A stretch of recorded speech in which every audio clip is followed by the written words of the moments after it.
I forgot to press the record button. Thankfully, we haven't done anything yet. Nothing yet. Except saying hello.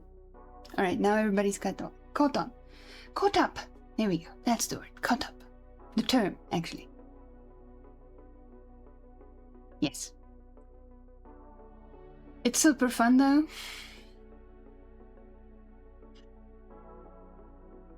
I see. I'll probably check it out of curiosity, but I don't think I'll play it. There are many games that I enjoy watching rather than playing. Hey, hi, Wolfie. Hey, hi, Jen. Hello. How is you? And how is you, Sir Data? I'm trying not to oversell a product because that's not my role as a standard mod. Good. It is good. Thank you, Sir Data. I appreciate it. But I also appreciate you letting us know about certain things that you find out about. We learn a lot from you. But how are you guys doing?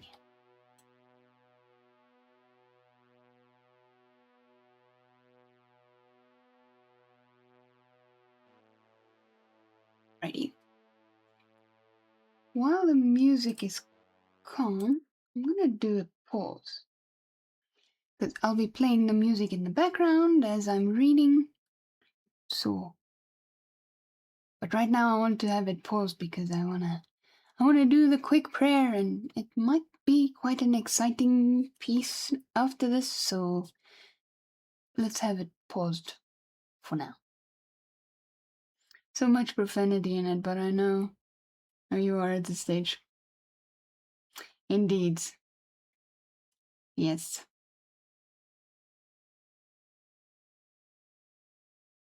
And I still haven't played those other games, which I had the name and it flashed by me, and now I don't have it anymore.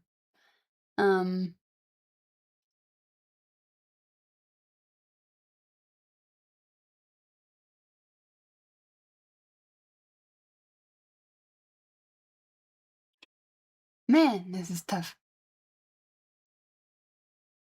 Pray hard to pray harder. Yes! You know, that's actually a really good name for a game, or even a movie.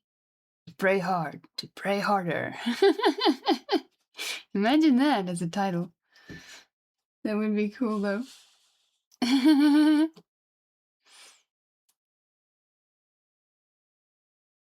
Alrighty, folks. It is time for our prayer. Let's say thanks for all the good things in our lives. All the blessings that has been given to us. Thank you, Lord, for this beautiful day you blessed us with. Thank you for family, friends, and community.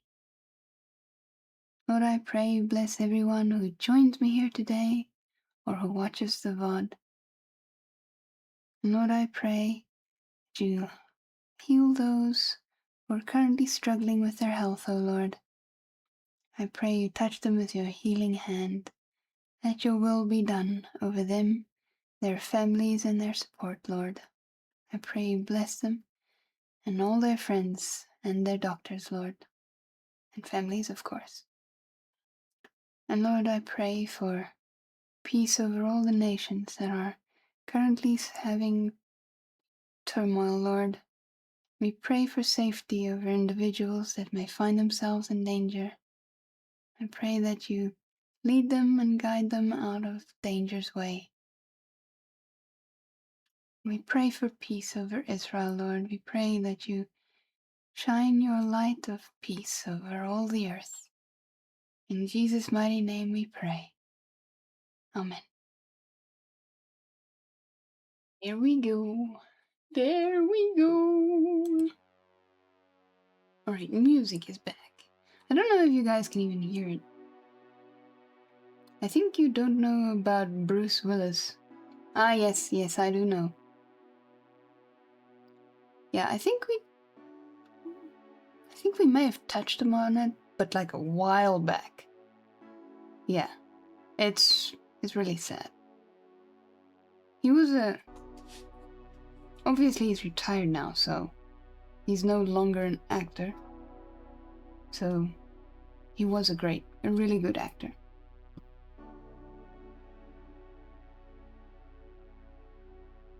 Alrighty. Back to reading the famed book of the Whale. The Whale of Infamy.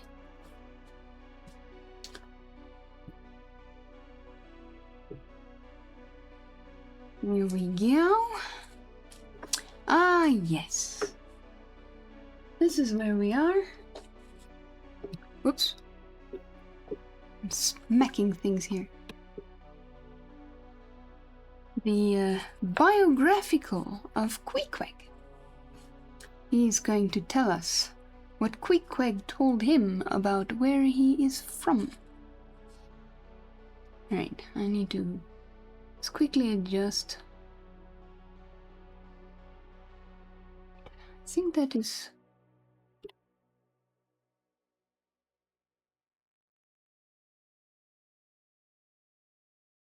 right. There we go. Alrighty, over to here. Money can't save people in the end, that's so true. And there are many people who gather it like it does, which is...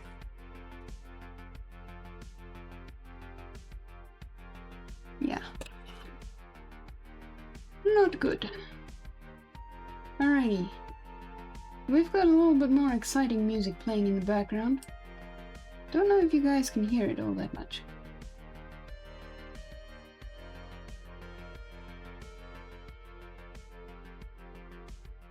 We don't want it to interfere with the story either. It's just there to, like, add a little, you know, something in the background or during the quiet moments. Speaking of quiet moments,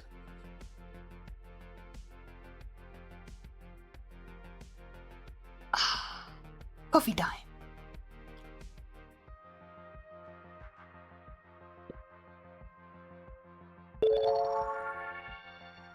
Historical Mustache, hello! Welcome in. And thank you for the lurk. That is such a cool lurk emote. He's here, but he's in the bushes.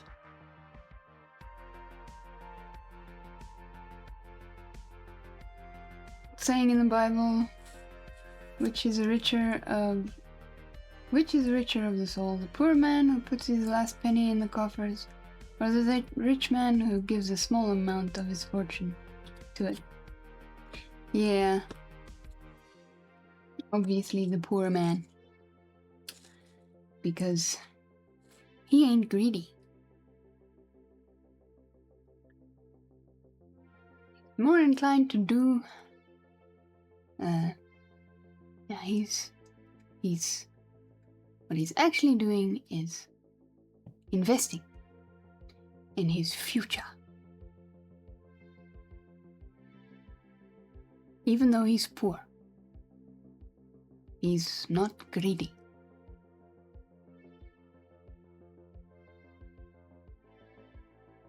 Okay, so now we have Queequeg.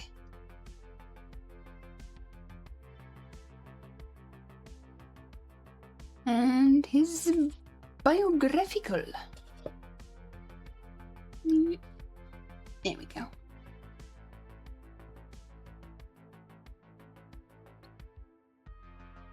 Chapter 12. Biographical. Queequeg was a native of Rokovoko, an island far away to the west and south. It is not down on any map.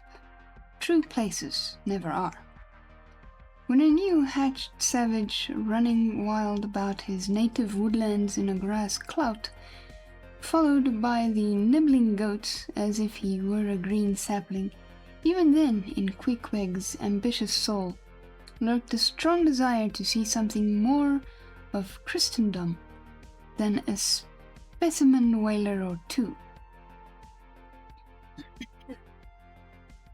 His father was a high chief, a king. His uncle, a high priest. And on the maternal side, he boasts aunts who were the wives of unconquerable warriors. They sound quite powerful. There was excellent blood in his veins, royal stuff, though sadly vitiated? I don't know how to say that word. Another word I do not know, and I will be writing them down as we go.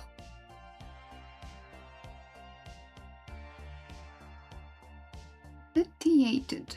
I'm gonna say vitiated because I don't know how to say it properly. The Encarta will teach me later. Royal stuff, though sadly vitiated, I fear, by the cannibal propensity he nourishes in his untutored youth. A Sag harbor ship visited his father's bay, and Queequeg sought a passage to Christian lands, but the ship, having her full complement of seamen, spurned this suit, and not all the king his father's influence could prevail. Okay, so his father's influence couldn't even get him on board. But Queequeg vowed a vow. Alone in his canoe, he paddled off to a distant strait, which he knew the ship must pass through when she quitted the island. On one side was a coral reef, on the other a low tongue of land covered with mangrove thickets that grew out into the water. Hiding his canoe still afloat among these thickets, with its prow seaward, he sat down in the stern, paddle low in hand, and when the ship was gliding by, like a flash he darted out, gained her side, with one backward dash of his foot capsized, and sank his canoe, climbed up the chains, and throwing himself at full length upon the deck, grappled a ring-bolt there, and swore not to let it go, though hacked in pieces. In vain the captain threatened to throw him overboard, suspended a cutlass over his naked wrist. Queequeg was the son of a king, and Queequeg budged not. Wow. You know the tale about the scorpion and the hare-wolfie? I believe there are several, sort of versions of that story. So I think maybe it's just different animals used for the same story. Where, like in this case it's a hare, but in the story that I know, it's a turtle, I think.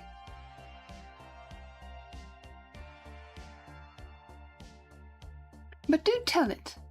Do type it in the chat, just so I'm sure that we are talking about the same story.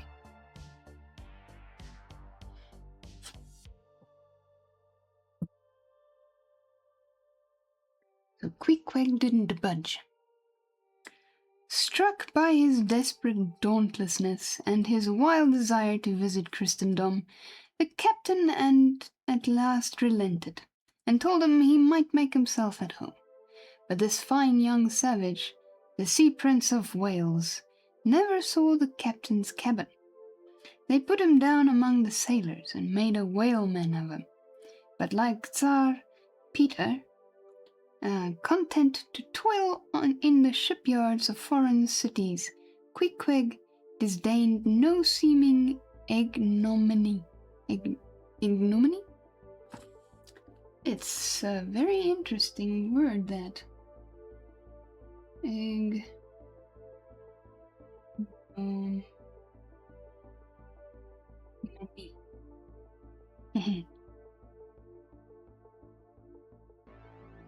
Kinda have an idea what that word means, but I'm not entirely sure. but based off of what I'm reading, I'm getting an idea. Alrighty. Queequeg disdained no seeming ignominy, if thereby he might happily gain the power of enlightening his untutored countrymen. For at bottom, so he told me, he was actuated by a profound desire to learn among the Christians the arts whereby to make his people still happier than they were, and more than that, still better than they were. But, alas, the practices of whalemen soon convinced him that even Christians could be both miserable and wicked, infinitely more so than all his father's heathens. Wow. Yeah, sailors are tough people. Thank you. Thank you, Jen. Arrived at last in Old Sag Harbor, and seeing what the sailors did there, and then going on to Nantucket and seeing how they spent their wages in that place also, poor Queequeg gave it up for lost. Thought he, it's wicked world in all meridians, I'll die a pagan. Oh wow. And thus an old idolater at heart, he yet lived among these Christians, wore their clothes and tried to talk their gibberish. Hence the queer ways about him, though now some time from home. By hints I asked him whether he did not propose going back and having a coronation, since he might now consider his father dead and gone, he being very old and feeble at the last accounts. He answered no, not yet, and added that he was fearful Christianity, or rather Christians, had unfitted him for ascending the pure and undefiled throne of 30 pagan kings before him.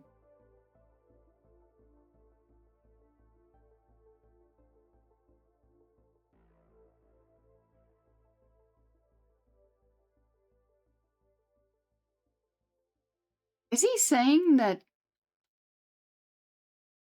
these people he's around now has like judged him to be unworthy to be king in his own country? Is that what they're saying?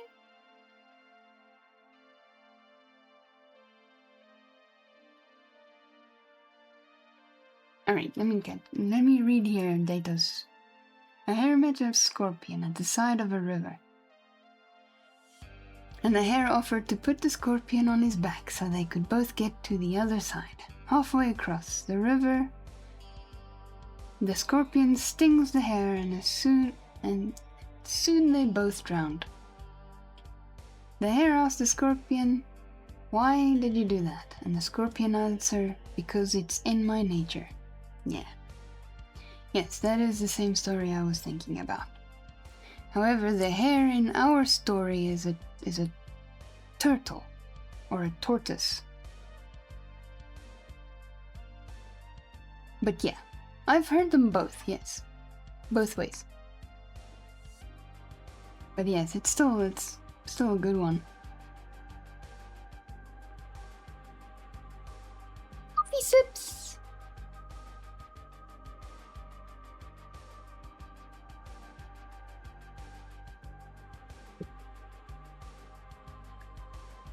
Alright. But by and by he said he would return, as soon as he felt himself baptized again. I'm as confused.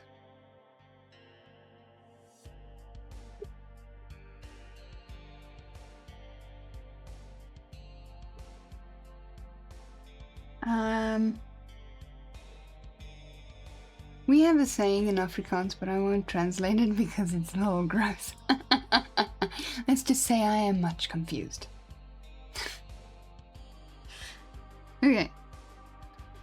For the nonce, however, he proposed to sail about, and sow his wild oats in all 4 oceans. They had made a harpooner of him, and that barbed iron was in lieu of a scepter now. I asked him what might be his immediate purpose, touching his future movements. He answered to go to sea again, in his old vocation. Upon this I told him that whaling was my own design, and informed him of my intention to sail out of Nantucket, as being the most promising port for an adventurous whaleman to embark from. He at once resolved to accompany me to that island, ship aboard the same vessel, get into the same watch, the same boat, the same mess with me, in short, to share my every hap, with both my hands in his, boldly dip into the potluck of both worlds. To all this I joyously assented. For besides the affection I now felt for Queequeg, he was an experienced harpooner, and as such could not fail to be of great usefulness to one who, like me, was wholly ignorant of the mysteries of whaling, though well acquainted with the sea as known to merchant seamen. His story being added with his pipe's last dying puff, Queequeg embraced me, pressed his forehead against mine, and blowing out the light we rolled over from each other this way and that, and very soon were sleeping.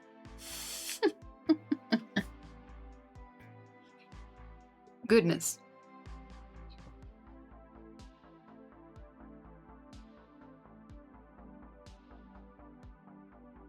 I really wish that hour change would be abolished here. In fact, the country leaders were going to, but it was postponed indefinitely for a few reasons, mainly because of the COVID insanity a few years ago.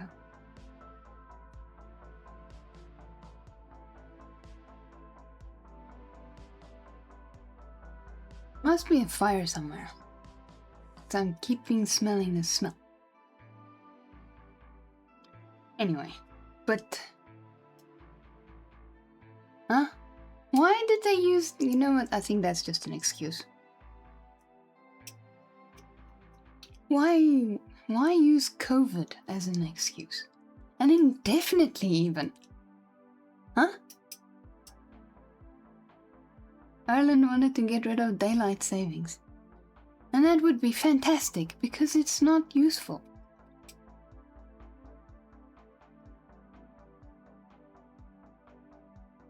It doesn't do anything. It just makes everything a headache. Ah. There was another word. I think it was... Was it?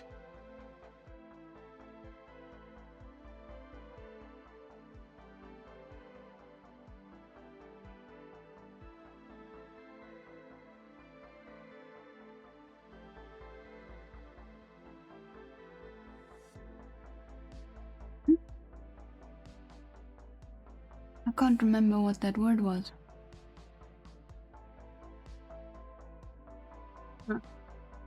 Assented. I have an idea what that means, but I'm not sure. I've heard of this word and I've read it before, but it's been a while.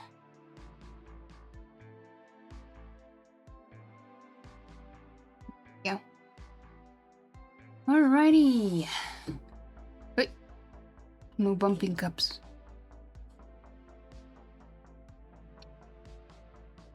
Everybody used COVID as an excuse to stay at home and still get paid.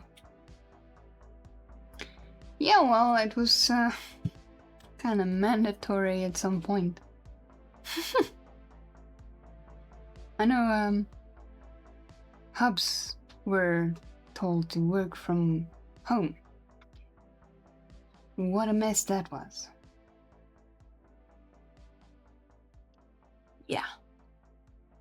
I would hear him shouting out of frustration because the network is too slow. Then things doesn't connect on that side. Oh my goodness, the drama, the drama. So yes, even though he was glad to work from home, it was a nightmare with his connections between the computer, his laptop here, and work there. And the poor IT team had their hands full. Oh man, those guys. Hats off to them. Seriously. I had so many issues and programs and this and that and network stuff that they had to fix. Oof. Yeah, it was everywhere here too. I work from home. Remote game development was pretty nuts. I bet. And I bet there was also like connection issues all over the place. I tell you, COVID was a crazy time.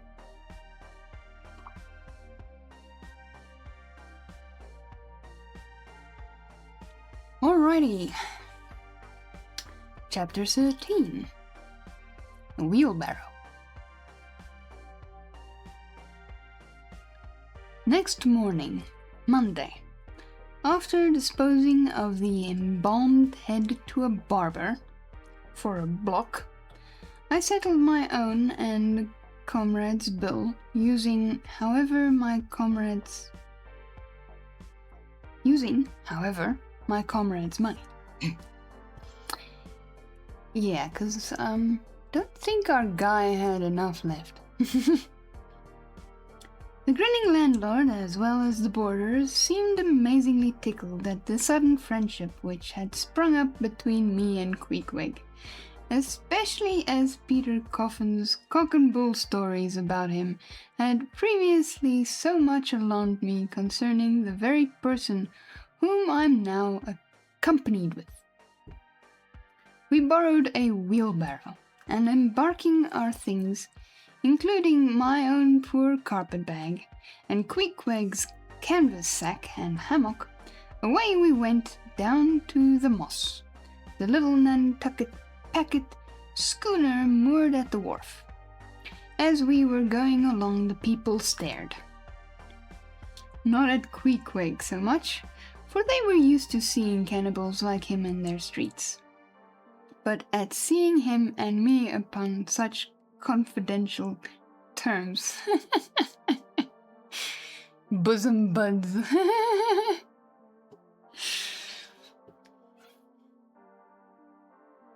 I'm used to working from home, but my wages suck. Yeah, that's the problem too, right?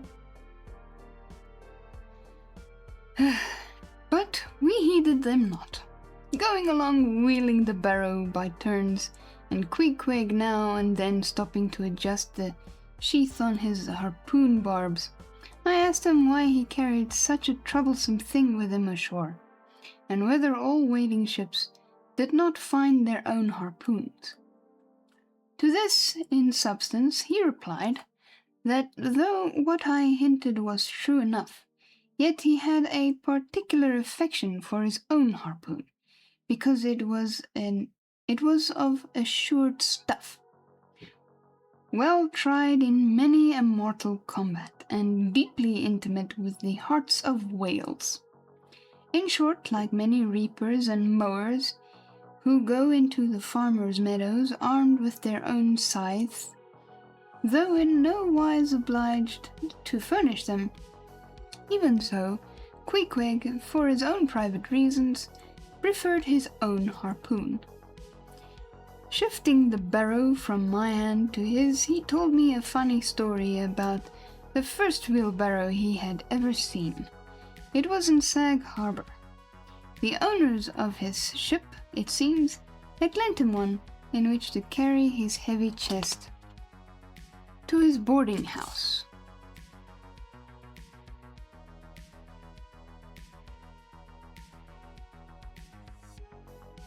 not to seem ignorant about the thing, though in truth he was entirely so, concerning the precise way in which to manage the barrow. Quick-Quig puts his chest upon it, lashes it fast, and then shoulders the barrow and marches off the wharf. "Why," said I, "Quick-Quig, you might have known better than that, one would think. Didn't the people laugh?" Upon this he told me another story. This guy is hilarious. The people of his island of Rokovoko, it seems, at their wedding feasts express the fragrant water of young coconuts into a large, stained calabash, like a punch bowl. And his punch bowl always forms the great central ornament on the braided mat where the feast is held. Now a certain grand merchant ship once touched at Rokovoko, and its commander, from all accounts, a very stately,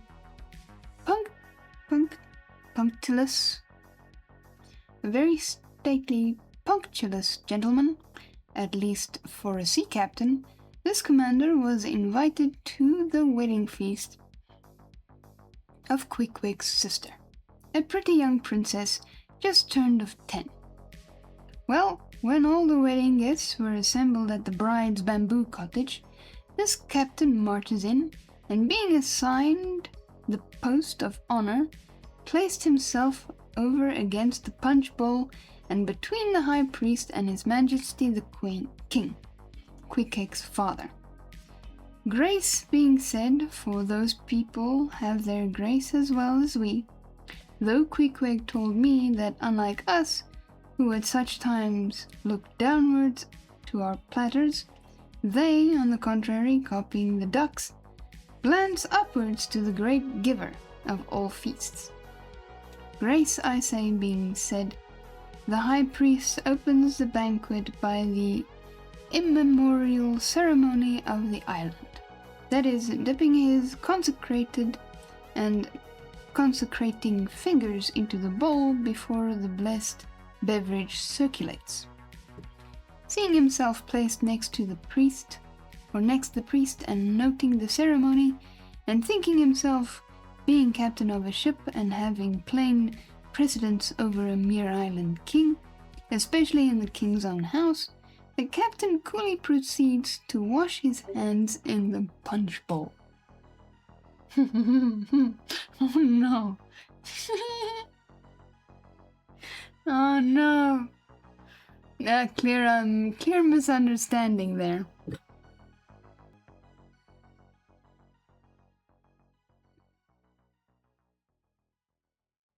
Taking it, I suppose, for a huge finger glass. "Now," said Quick-Quig, "what you think now? Didn't our people laugh?" I bet they did. At last, passage paid and luggage safe, we stood on board the schooner. Hoisting sail, it glided down the Acushnet River. On one side, New Bedford rose in terraces of streets, their ice-covered trees all glittering in the clear, cold air. Huge hills and mountains of casks on casks were piled upon her wharves. Side by side, the world-wandering whale ships lay silent and safely moored at last, while from others came a sound of carpenters and coopers, with blended noises of fires and forges to melt the pitch, all betokening that new cruises were on the start, that one most perilous and long voyage ending only begins a second, and a second ended only begins a third, and so on, forever and for aye. Such is the endlessness, yea, the intolerableness of all earthly effort. Gaining the more open water, The bracing breeze waxed fresh. The little moss tossed the quick foam from her bows. As a young colt his snortings. How I snuffed that tartar air. How I spurned that turnpike earth. That common highway all over dented with the marks of slavish heels and hooves. And turned me to admire the magnanimity of the sea which will permit no records. At the same foam fountain, Queequeg seemed to drink and reel with me. His dusky nostrils swell apart. He showed his filed and pointed teeth. On we flew, and our offing gained. The moss did homage to the blast, ducked and dived her bows as a slave before the Sultan. Sideways leaning, we sideways darted, every rope yarn tingling like a wire, the two tall masts buckling like Indian canes in land tornadoes. So full of this reeling scene were we, as we stood by the plunging bowsprit, that for some time we did not notice the jeering glances of the passengers, a lubber-like assembly, who marveled that two fellow beings should be so companionable, as though a white man were anything more dignified than a whitewashed Negro. But there were some boobies and bumpkins there, who, by their intense greenness, must have come from the heart and center of all verdure. I need to read what that is. What the heck is a verdure? So, I'm gonna write that down. Queequeg caught one of these young saplings mimicking him behind his back. I thought the bumpkin's hour of doom was come. Dropping his harpoon, the brawny savage caught him in his arms, and by an almost miraculous dexterity and strength, sent him high up bodily into the air. Then, slightly tapping his stern in mid-somerset, the fellow landed with bursting lungs upon his feet, while Queequeg, turning his back upon him, lighted his tomahawk pipe and passed it to me for a puff. He basically just took the guy, threw him in the air, and made sure he landed on his feet again. At least that's the picture I've got in my head. "Captain, Captain!" yelled the bumpkin, running toward the officer. "Captain, Captain! Here is the devil!" Oh no! Somebody putting you in your place for mimicking them? They're the devil now? Woo!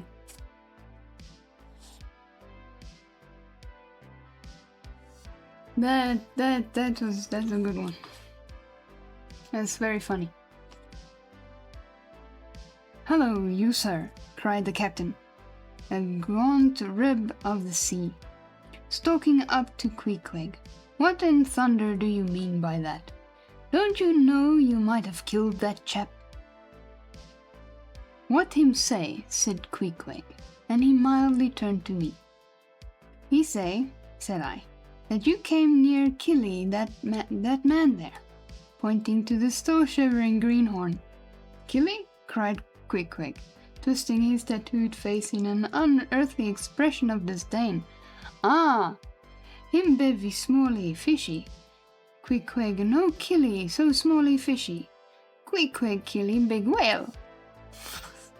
"Look you," roared the captain, "I'll kill you, you cannibal, if you try any more of your tricks aboard here. So mind your eye." But it so happened just then that it was high time for the captain to mind his own eye.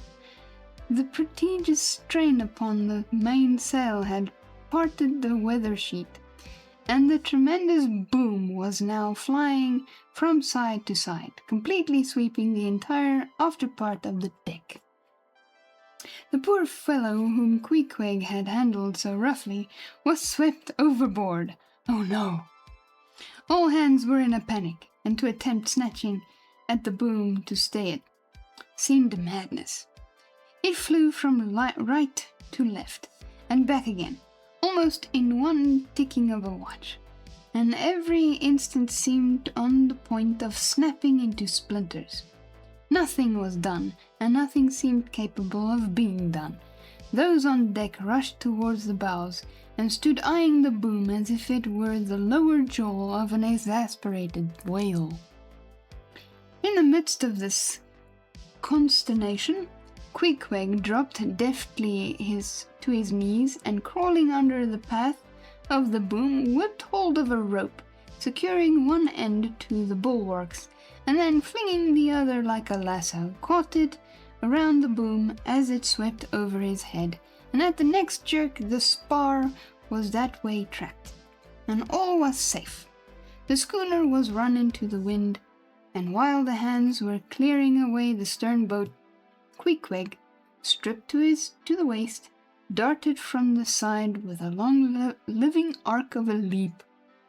For 3 minutes or more, he was seen swimming like a dog, throwing his long arms straight out before him, and by turns revealing his brawny shoulders through the freezing foam. I looked at the grand and glorious fellow, but saw no one to be saved. The greenhorn had gone down. Shooting himself perpendicularly from the water, Queequeg now took an instant's glance around him, and seeming to see just how matters were, dived down and disappeared. Oh. Cute Petito, hello! How is you, cutie patootie? Welcome, welcome. A few minutes more and he rose again, one arm still striking out, and with the other dragging a lifeless form. The boat soon picked them up. The poor bumpkin was restored. All hands voted Queequeg a noble trump. The captain begged his pardon. From that hour I clove to Queequeg like a barnacle. Yea, till poor Queequeg took his last long dive. So he's like, I'm sticking with this guy.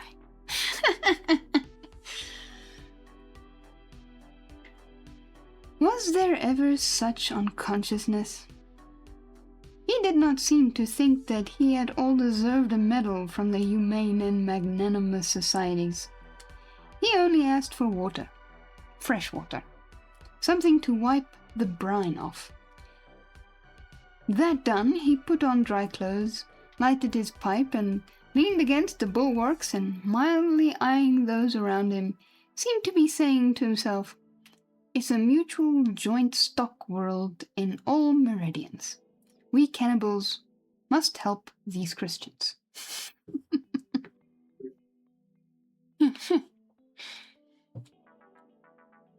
It's like he's thinking of them as helpless babes in the woods.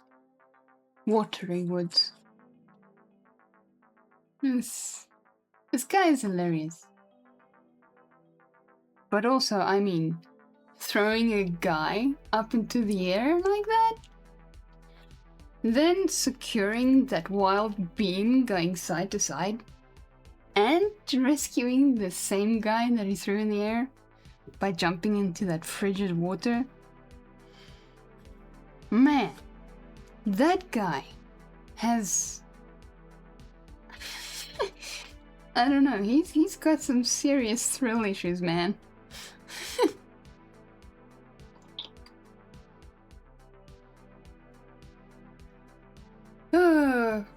That was quite exciting.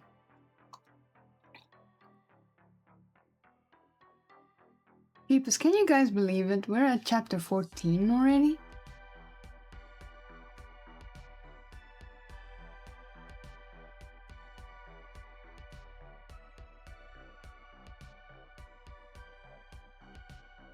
I'm gonna finish my coffee. before I continue.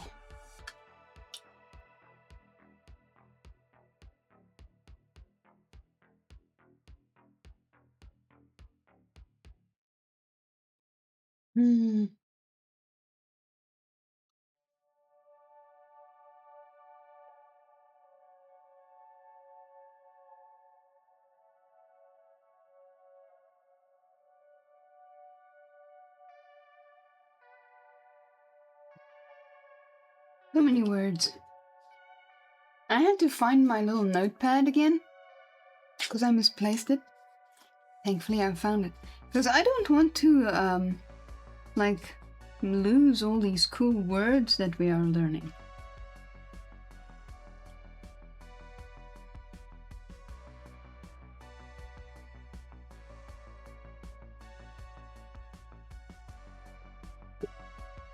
Words are cool. Ooh.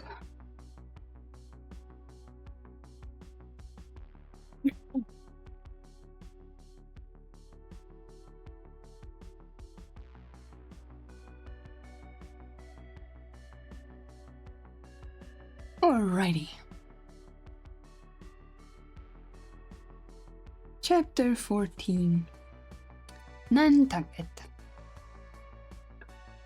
Nothing more happened on the passage worthy the mentioning.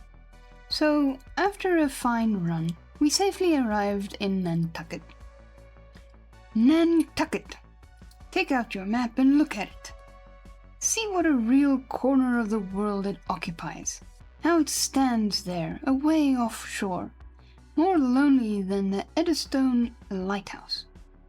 Look at it, a mere hillock, an elbow of sand, all beach without a background. There is more sand there than you would use in 20 years as a substitute for blotting paper. Some gamesome whites. That's an interesting whites. What is that? I don't know what that is. And W-I-G-H-T.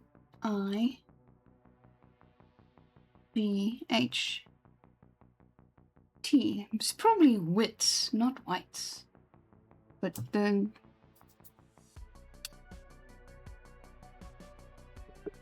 yeah, no, I don't know. We'll have to see what the Encarta says on how to say it. Some gamesome wits or whites will tell you that they have to plant weeds there. They don't grow naturally. That they import Canada thistles. That they have to send beyond seas for a spile to stop a leak in an oil cask. That pieces of wood in Nantucket are carried about like bits of the true cross in Rome. That people there plant toadstools before their houses to get under the shade in summertime. That one blade of grass makes an oasis, 3 blades in a day's walk a prairie.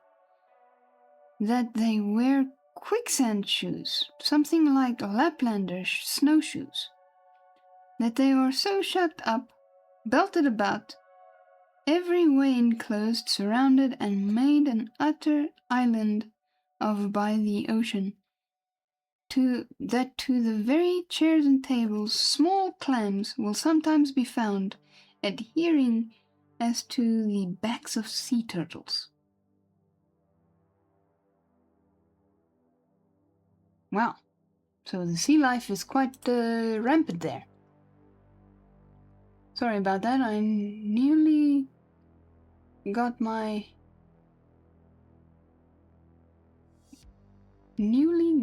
illegal mercury core baseball bat.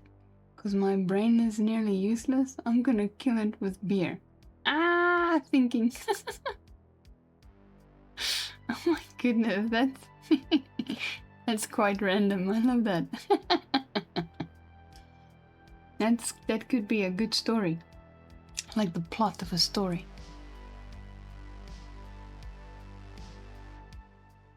But these extravaganzas only show that Nantucket is no Illinois.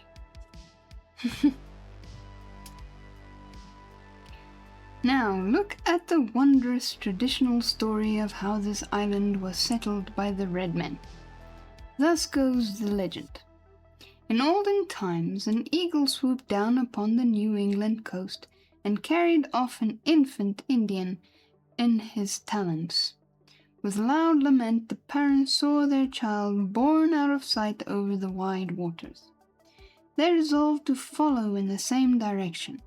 Setting out in their canoes after a perilous passage, they discovered the island, and there they found an empty ivory casket. The poor little Indian skeleton. Oh. So probably some sailors may have found him and given him a burial or something.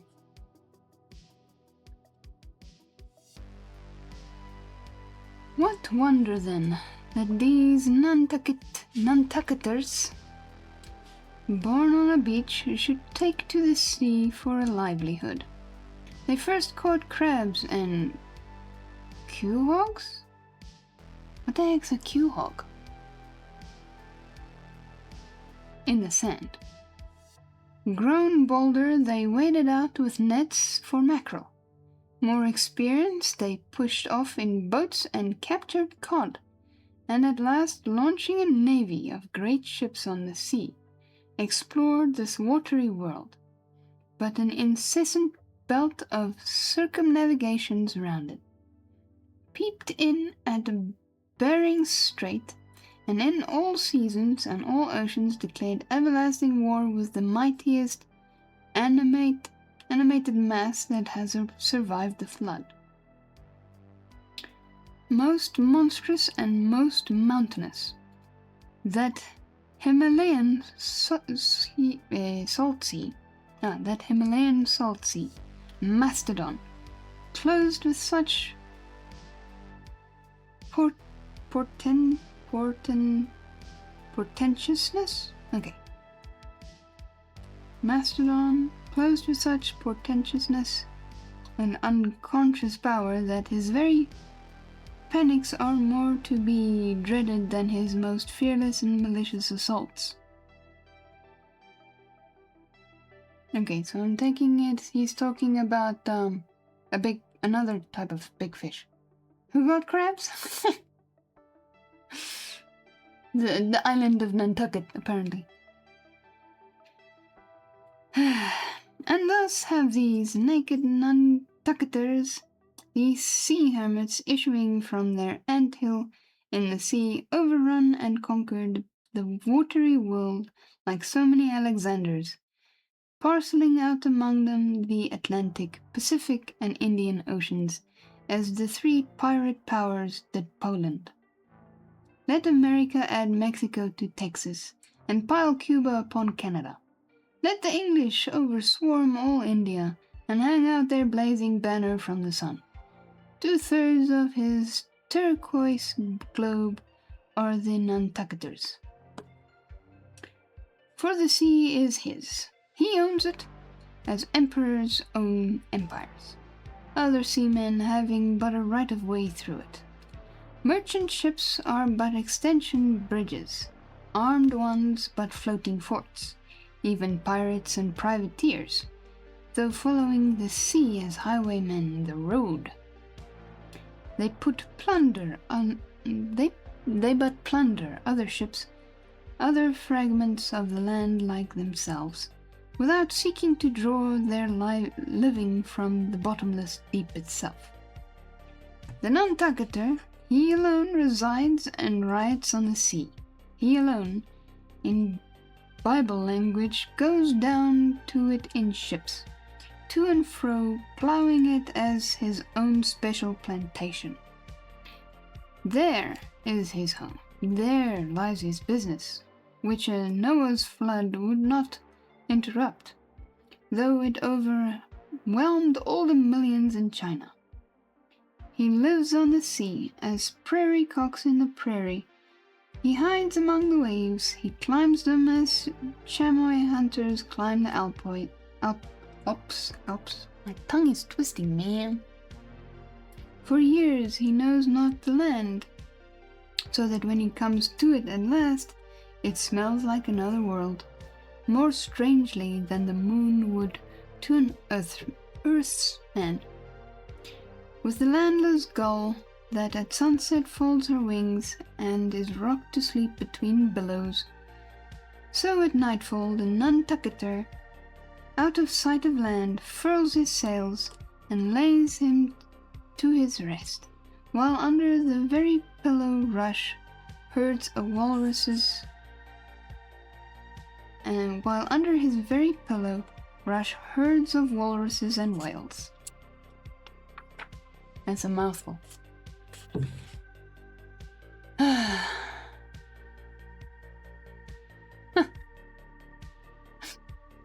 You're not stupid, Data.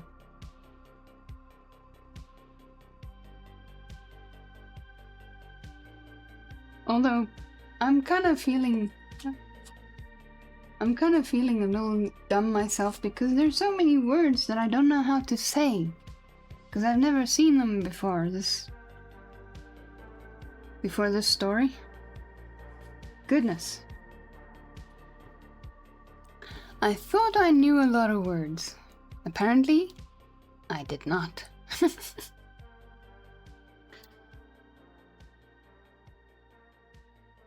Whew. It be ad break time.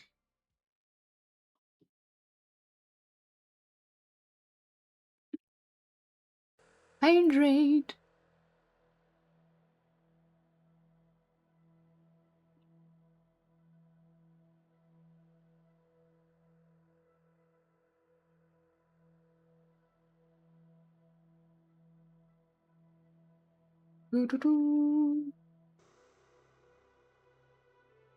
Nobody knows everything, Wolfie, apart from the man upstairs.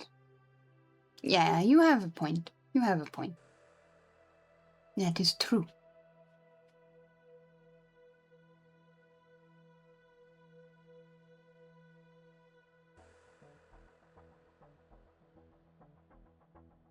Alrighty, how big is this chapter? Oh, another short one.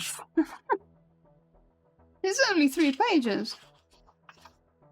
Let's see the next one. Oh, 16 is a little bit bigger.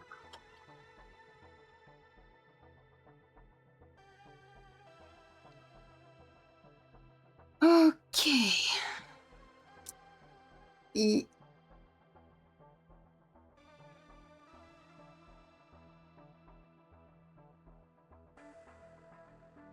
I've been feeling strange the last few days. Like I get dizzy. For no good reason. Like now. I was dizzy now. Just from a small little stretch. And I didn't even do a big one.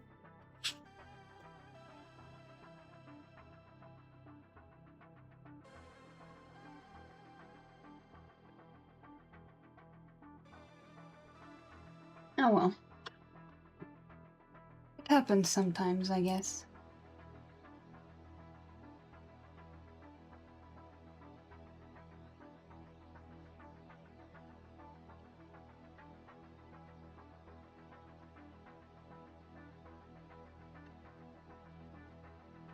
Alrighty, chapter 15, Chowder.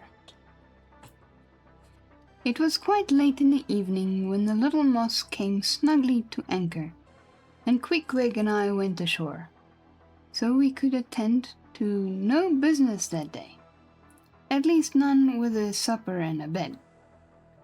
The landlord of the Spouter Inn had recommended us to his cousin Hosea Hussey of the Tripods, whom he asserted to be the proprietor of the best-kept hotels in all Nantucket. And moreover, he had assured us that Cousin Hosea, as he called him, was famous for his chowders. In short, he plainly hinted that we could not possibly do better than try potluck at the Tripods. That worked out so good. Potluck at the tripods. My meds do that to me, and it used to be so bad I used to almost pass out. Wow. So your meds would make you dizzy? Man, that's rough. Oh, that's horrible.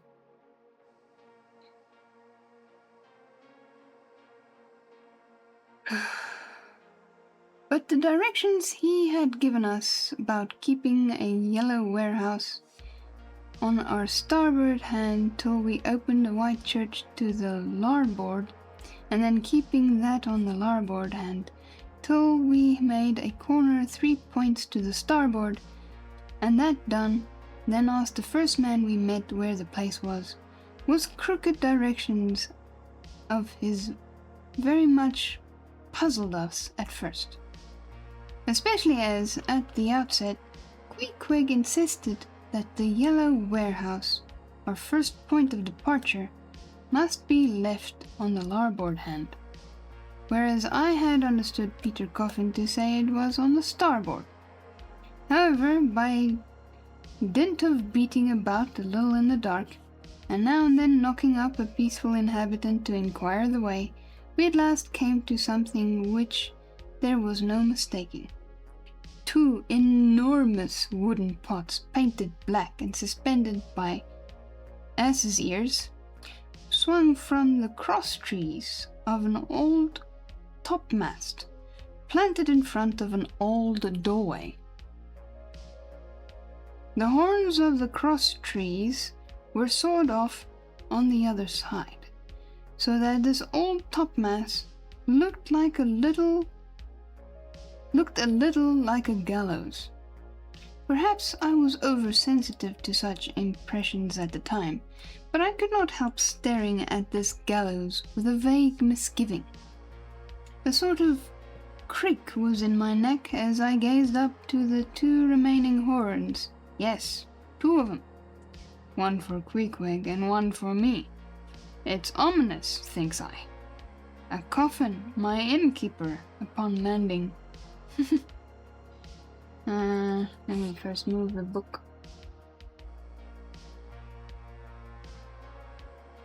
A coffin, my innkeeper. Upon landing in my first whaling port, tombstones staring at me in the whaleman's chapel, and here a gallows, and a pair of prodigious black pots too. Are these last throwing out oblique hints touching Tophet?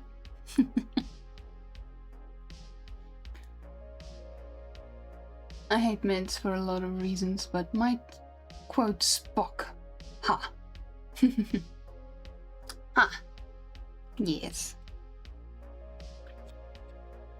I was called from these reflections by the sight of a freckled woman with yellow hair and a yellow gown, standing in the porch of the inn, under a dull red lamp swinging there, that looked much like an injured eye, and carrying on a brisk scolding with a man in a purple woolen shirt. "Get along with ye," said she to the man, or I'll be combing ye. Whatever that means. Probably give him a hiding or something. "Come on, Queequeg," said I. "All right. There's Mrs. Hussey." And so it turned out, Mr. Hosea Hussey being from home, but leaving Mrs. Hussey entirely competent to attend to all his affairs.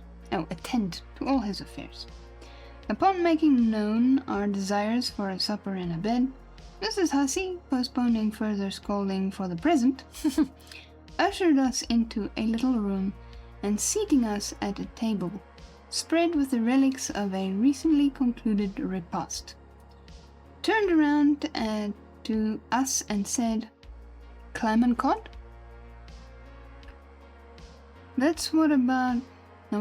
"What's that about cods, ma'am?" said I with much politeness. "Clam or cod?" she repeated. A clam for supper?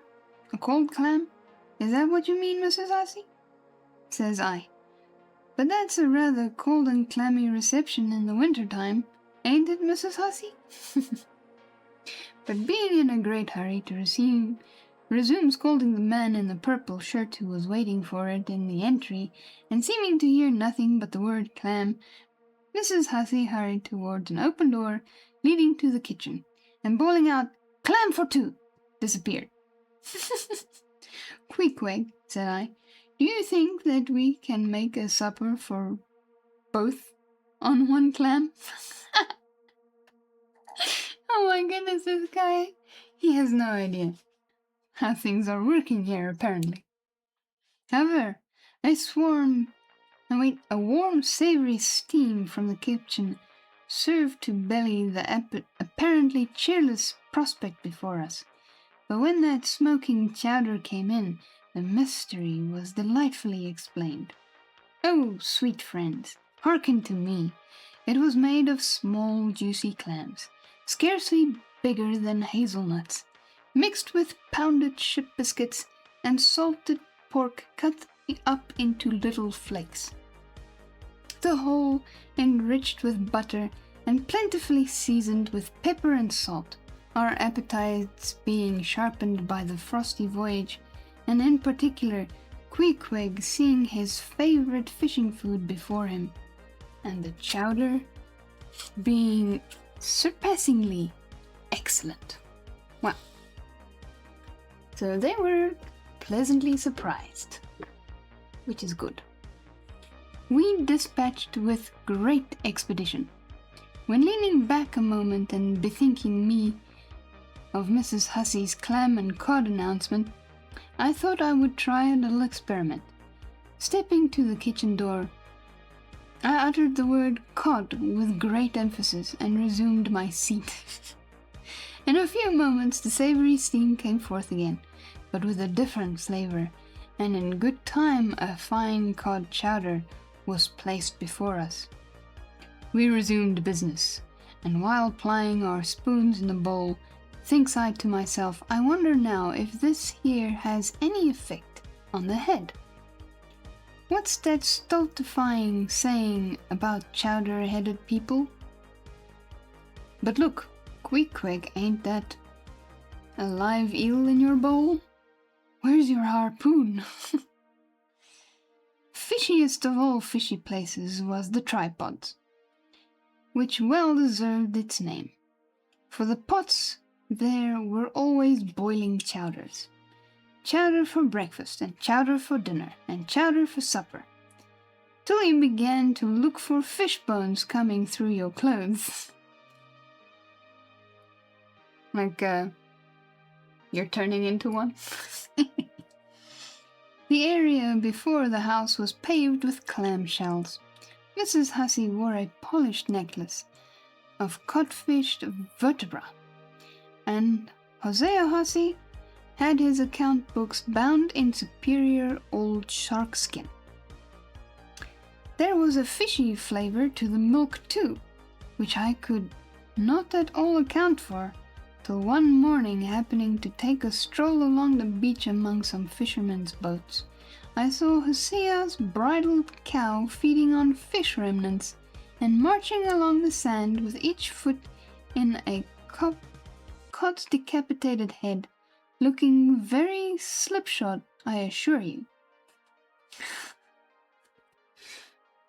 So the cow was also eating fish? Oh my word! That explains the fishy taste in the milk.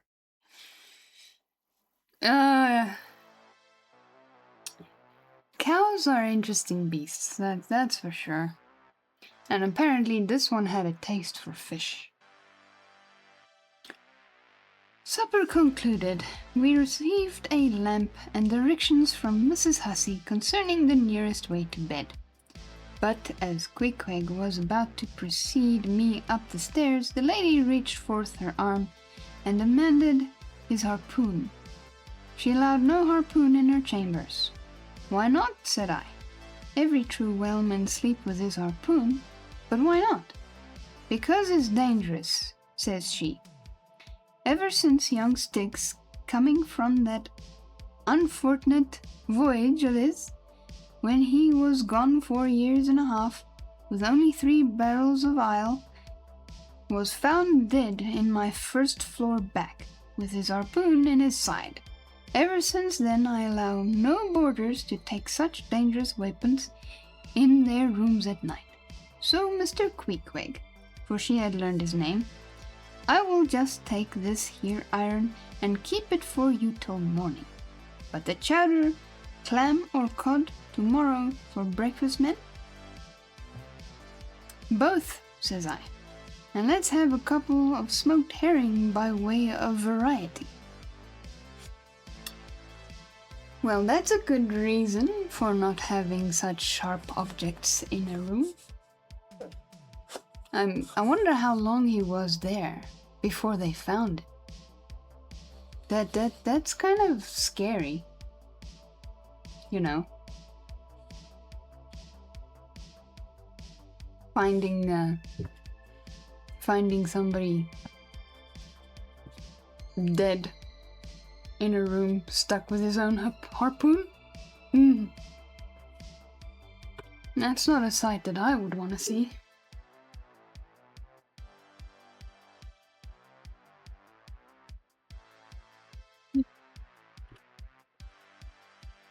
Alrighty, let us continue, shall we? Chapter 16. The Ship. In bed we concocted our plans for the morrow, but to my surprise and no small concern, Queequeg now gave me to understand that he had been diligently consulting Yojo, the name of his black little god, and Yojo had told him 2 or 3 times over, and strongly insisted upon it every day, that instead of our going together among the whaling fleet in harbour, and in concert selecting our craft, instead of this, I say, Yojo earnestly enjoined that the selection of the ship should rest wholly with me, inasmuch as Yojo proposed befriending us, and in order to do so, had already pitched upon a vessel, which if left to myself, I, Ishmael, should infallibly light upon, for all the world as though it had turned out by chance, and in that vessel I must immediately ship myself, for the present irrespective of Queequeg. I'm not quite sure I understand that. Okay, so he has to choose the ship.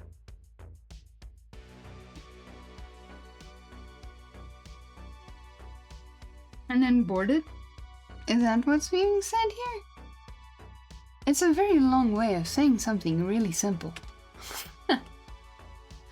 And I kinda lost it midway.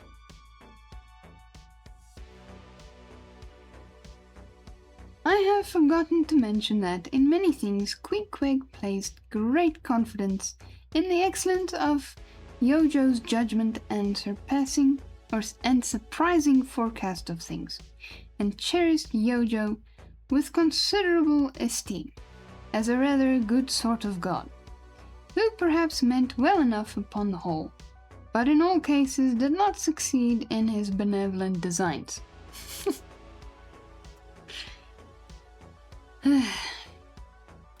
Now, this plan of Queequeg's, or rather Yojo's, touching the selection of our craft, I did not like that plan at all. I had not a little relied upon Queequeg's sagacity. What the heck is sagacity? Let's write that down. Sagacity. To point out the whaler best fitted to carry us and our fortunes securely. But as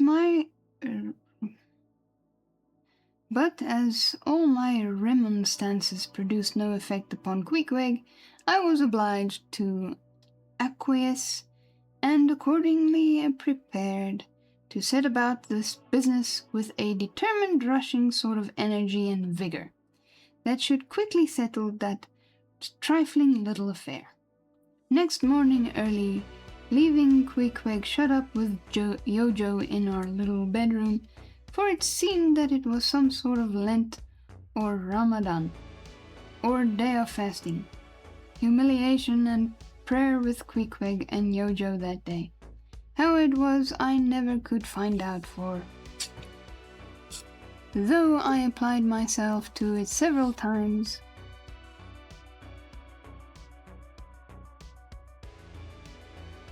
I could never master his liturgies and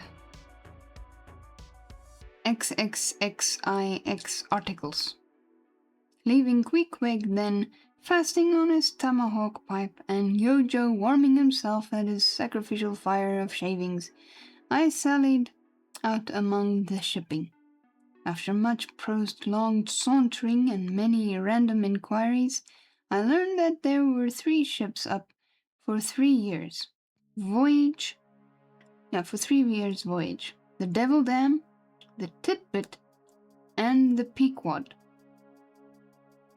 Devil Dam, I do not know the origin of. Titbit is obvious. Pequod, you will no doubt remember, was the name of a celebrated tribe of Massachusetts Indians, now extinct as the ancient Medes. Or Medes. Don't know how to say that name. I peered and pried about the Devil Dam from her, hopped over to the Titbit, and finally going on board the Pequod, looked around her for a moment and then decided that this was the very ship for us. You may have seen many a quaint craft in your day, for aught I know. Square-toed luggers, mountainous Japanese junks, butterbox galliots, and whatnot, but take my word for it, you never saw such a rare old craft as the same rare old Pequod.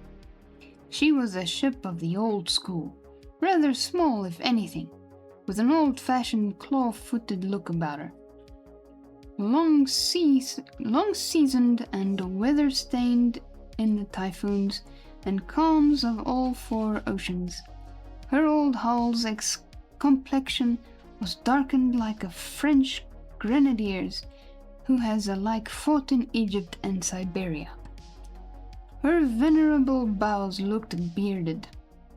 Her masts, cut somewhere on the coast of Japan, were her original ones. Where her original ones were lost overboard in a gale, her masts stood stiffly up like the spines of the 3 old kings of Cologne. Her ancient decks were worn and wrinkled, like the pilgrim worshipped flagstone in Canterbury Cathedral, where Becket bled. But to all these her old antiquities were added new and marvelous features, pertaining to the wild business that for more than half a century she had followed. Old Captain Peleg, many years her chief mate, before he commanded another vessel of his own, and now a retired seaman, and one of the principal owners of the Pequod. This old Peleg, during the term of his chief mateship, had built upon her original grotesqueness, and inlaid it all over with a quaintness both of material and device, unmatched by anything except it be Thorkilhake's carved buckler or bedstead. She was apparelled like any barbaric Ethiopian emperor, his neck heavy with pendants of polished ivory. She was a thing of trophies.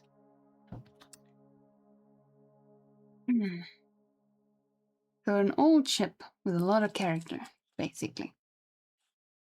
A cannibal of a craft, tricking herself tricking herself forth in the chase bones of her enemies. All round her unpanelled open bulwarks were garnished like one continuous jaw, with the long sharp teeth of the sperm whale, inserted there for pins, to fasten her old hempen thews and tendons to. Those thews ran not through these blocks of landwood, but deftly travelled over sheaves of sea ivory.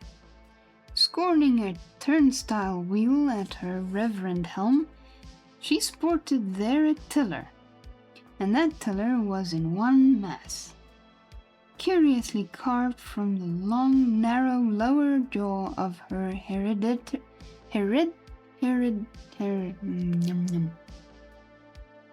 I know how to say this word, I promise. Hereditary foe. There we go. What a tongue twister. The helmsman was steered by that tiller in a tempest.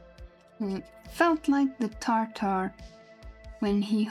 What? The helmsman who steered by that tiller in a tempest felt like the Tartar when he holds back his fiery steed by clutching its jaw.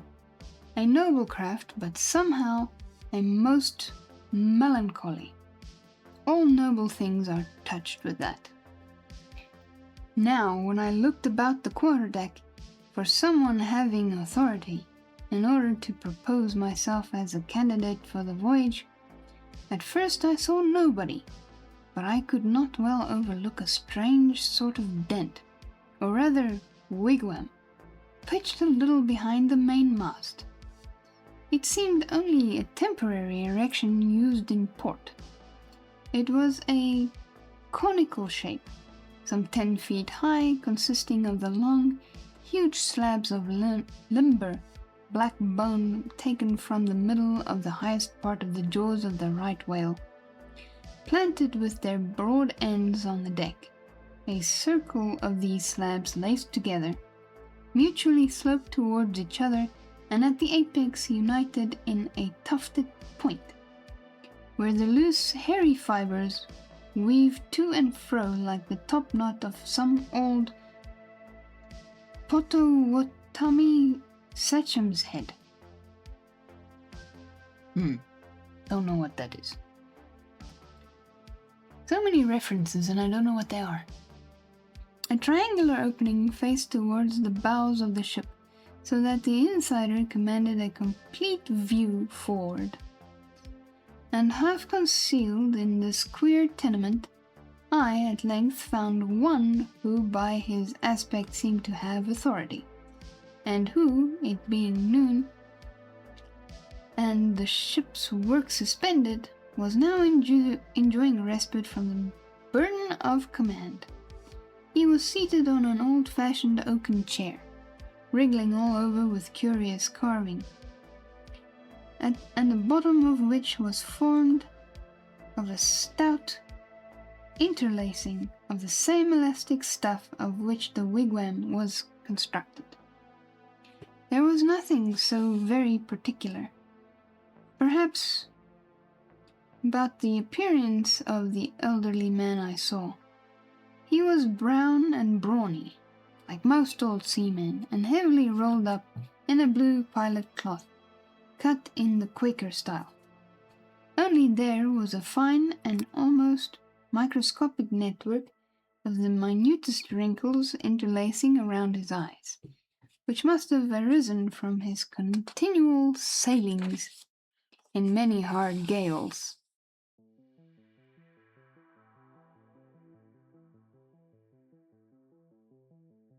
And always looking to windward. For this causes the muscles around the eyes to become pursed together. Such eye wrinkles are very effectual in a scowl.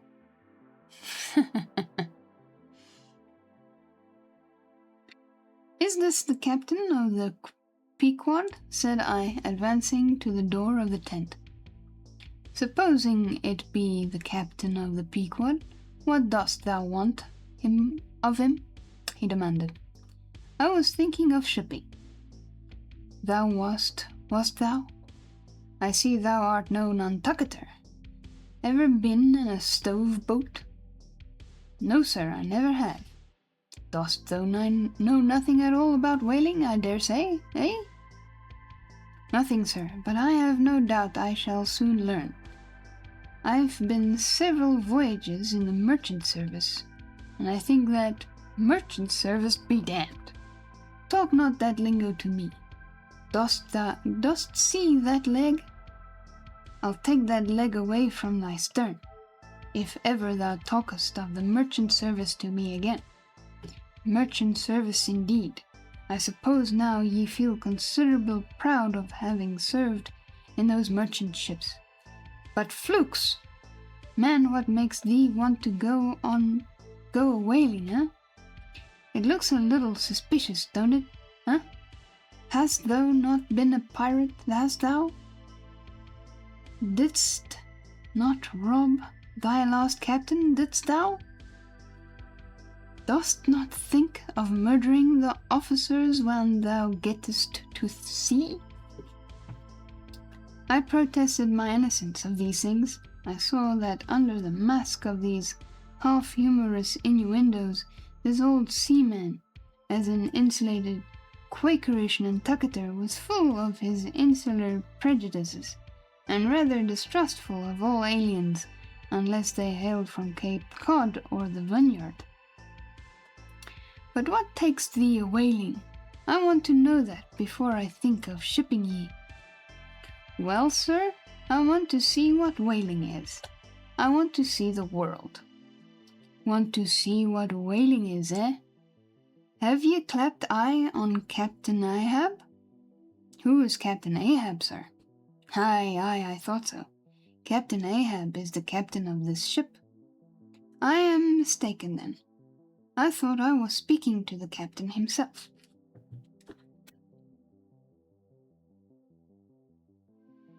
Thou art speaking to Captain Peleg. That's who ye are speaking to, young man. It belongs to me and Captain Bildad to see the Pequod fitted out for the voyage and supplied with all her needs, including crew. We are part owners and agents. But as I was going to say, if thou wantest to know what whaling is, and as thou tellest ye do, I can put ye in a way of finding it out before you bind yourself to it, past backing out.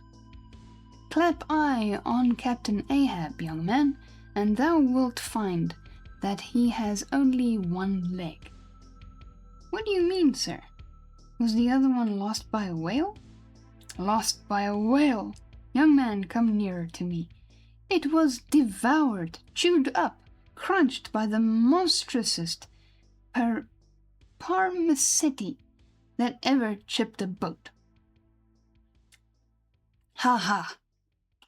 I was a little alarmed by his energy, perhaps also a little touched at the hearty grief in his concluded exclamation, but said as calmly as I could, "What you say is no doubt true enough, sir. But how could I know there was any peculiar veracity in that particular whale? Though indeed I might have inferred as much from the simple fact of the accident.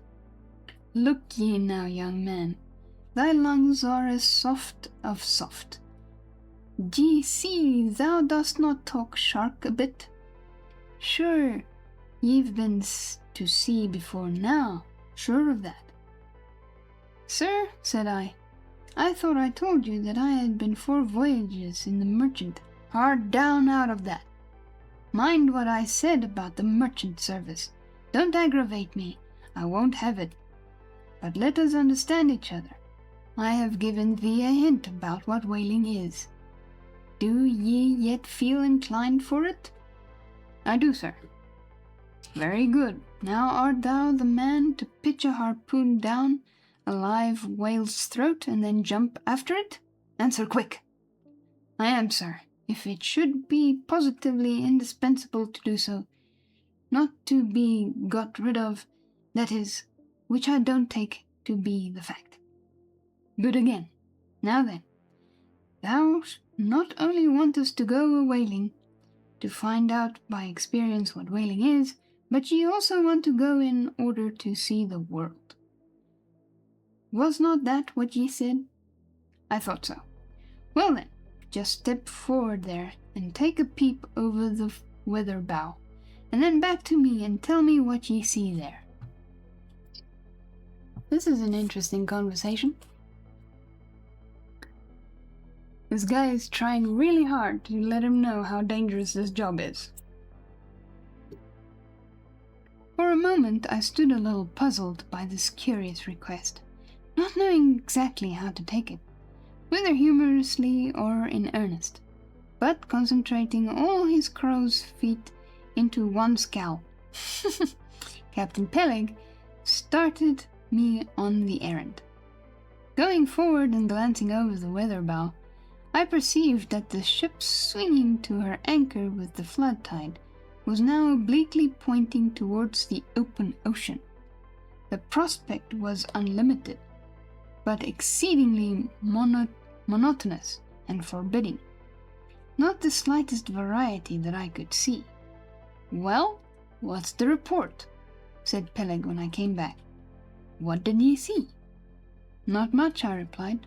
"Nothing but water. Considerable horizon, though, and there's a squall coming up, I think."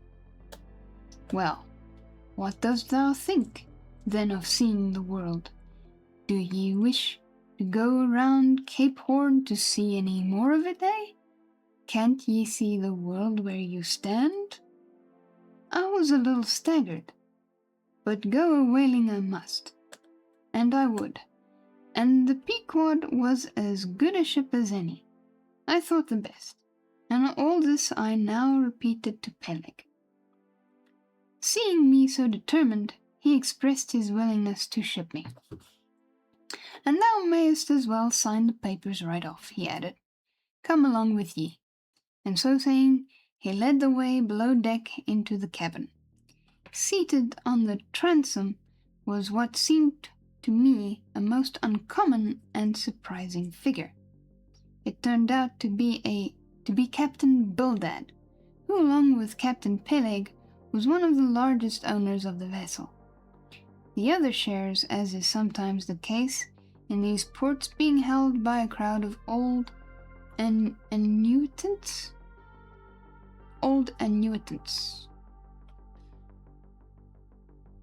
I take it that's like another name for shareholders.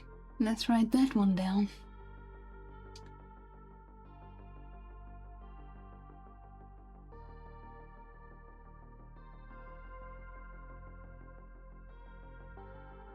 It's quite a mouthful, that word.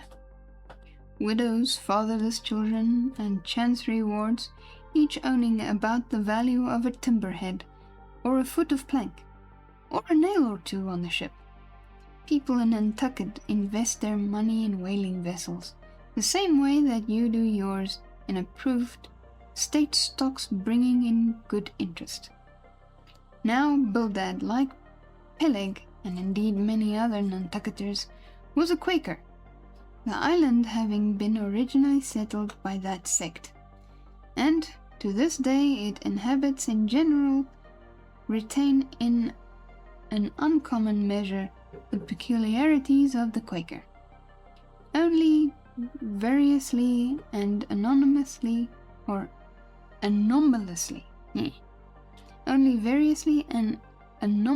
modified by things altogether alien and heterogeneous.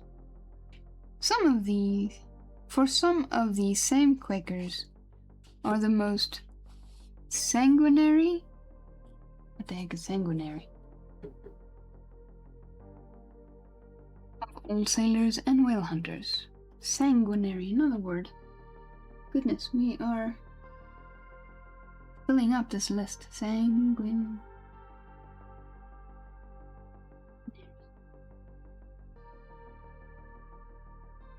They are fighting Quakers. They are Quakers with a vengeance. With a vengeance. so that there are instances among them of men who named with scripture names, a singular common fashion on the island, and in childhood naturally imbibing the stately dramatic thee and thou of the Quaker idiom. Still, from the audacious, daring, and boundless adventure of these subsequent lives... Ad break. Strangely blend with these unoutgrown peculiarities of thousand bold dashes of character not unworthy a Scandinavian seeking, or a poetical pagan Roman. Alright, this is where we are, and it is now break time. I shall close it so I don't lose my spot by accident.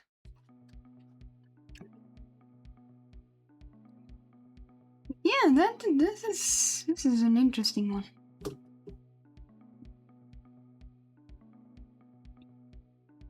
Very interesting set of captains on this ship.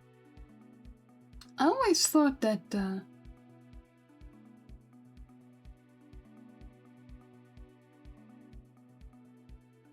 captains were like solo, you know, like they owned the ship. Now I see that there's actually sometimes multiple captains, and also with a lot of people adding, you know, like co-owning the boat, even if it's just a nail or two. This is interesting. Alrighty folks, it is time for our break. So let us make timers for 30 minutes.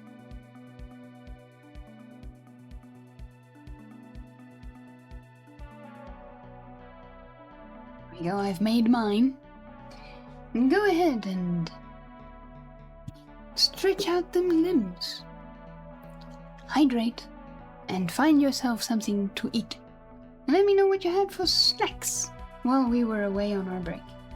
And I'll see you guys after 30 minutes. BRB! My little... What? That just can't. Can't? Can't what?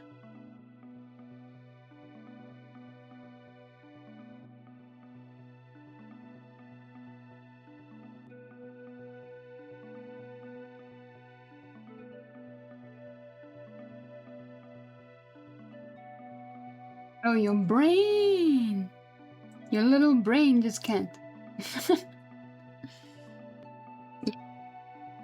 Some wild things here that we're learning about ships and captains, right?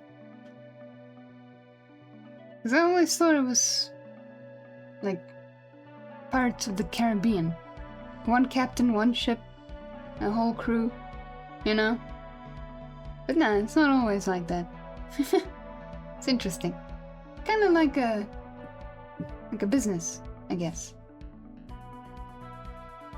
Nah, you're not stupid. I still don't think you're stupid.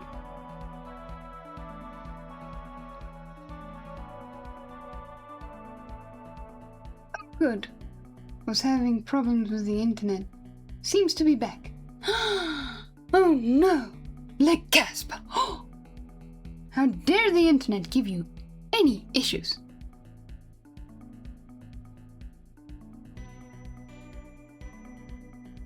I forget the word I want to use.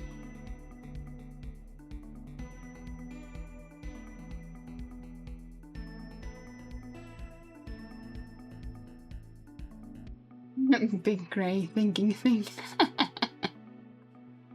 But I'm glad you is back, Jen. You are just in time to witness us going to the BRB screen, because it is now break time. So go and get yourself something to drink and something to eat. And stretch out them limbs a little bit. Let's get the blood flow going, so our muscles and limbs don't atrophy.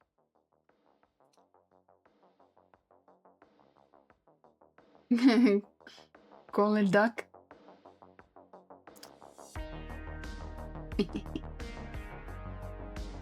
Alrighty. Let me know what you guys got yourselves for munchies. And I'll see you after the break. BRB.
Tactical nuke incoming!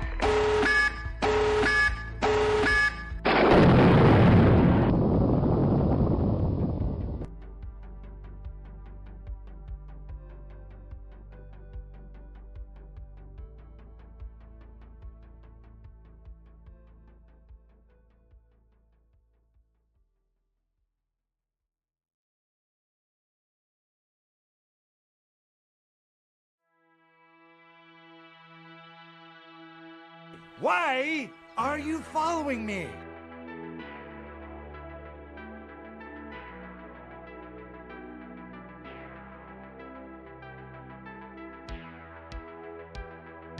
Why are you following me?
Why are you following me?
Why are you following me?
Hello, hello, welcome in everybody. Did I allow that? Did I allow that, or did I accidentally not allow that?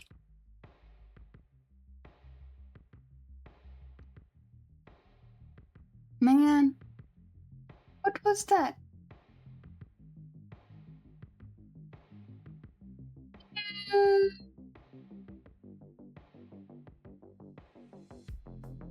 Please tell me I allowed that. But it's gone now. It was removed. Gosh darn it. I'm sorry about that. I thought I allowed it.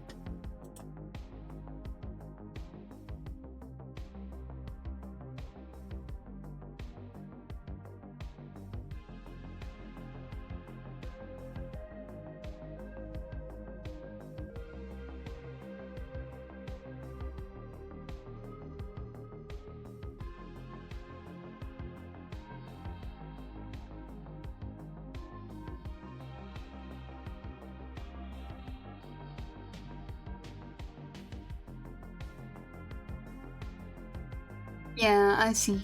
Now don't worry, Data.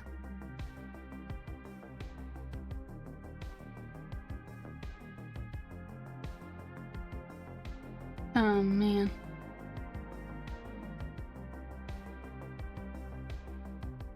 Bah.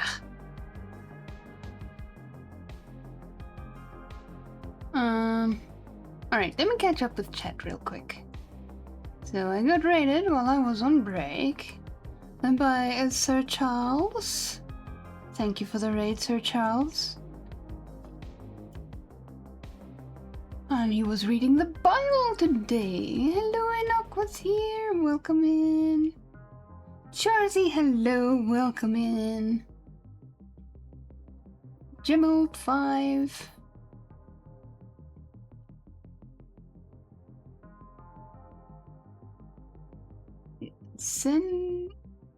Sensucht. Welcome in. I'm not sure how to say your name properly. Bless you. I must go. Have a great evening. Thank you for being here, Gemald 5.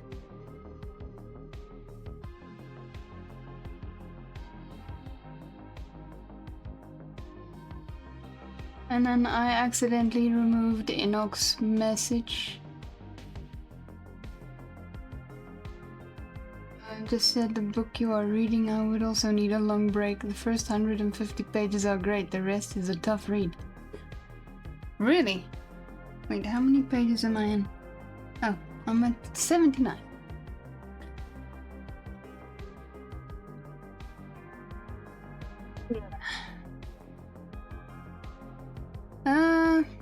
Let me see. How are you, Enoch? Welcome in. How is everybody doing? How is your Tuesday? It is Tuesday, right? Why are you following me? Thank you for the follow. And also thank you to Quick to Listen and Elfie for their follows. Welcome to the Wolfcat clan, everybody. You thought you were following? Ah, well, it's fixed now. You're doing well? How am I doing today? I'm doing well, thanks. I have a little bit of a headache. There's a strange smell in my studio here. And I'm not entirely sure what it is, but it's giving me a headache. So I need to find out what it is. But I'll do that after stream. And it's so everywhere. I can't get a direction on it. So it'd be tough. Your channel is growing very slowly, but it's a good thing in some ways. I prefer my channel to be growing slowly. So I'm in no rush, Data. I'm in no rush. It's great to see everybody growing really fast. But I'm more of the chill type. Alright. Okay, so I was over here and I forgot I moved the book.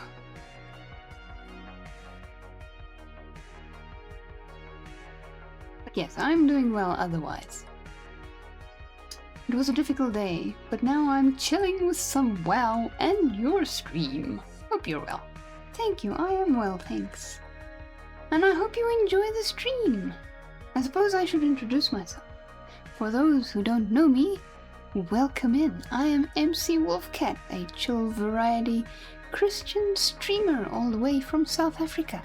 I hope you all have yourself a relaxing time, and if it's cold, get yourself a blanket and a pillow, maybe a hot chocolate on the side, and I hope you enjoy your stay here.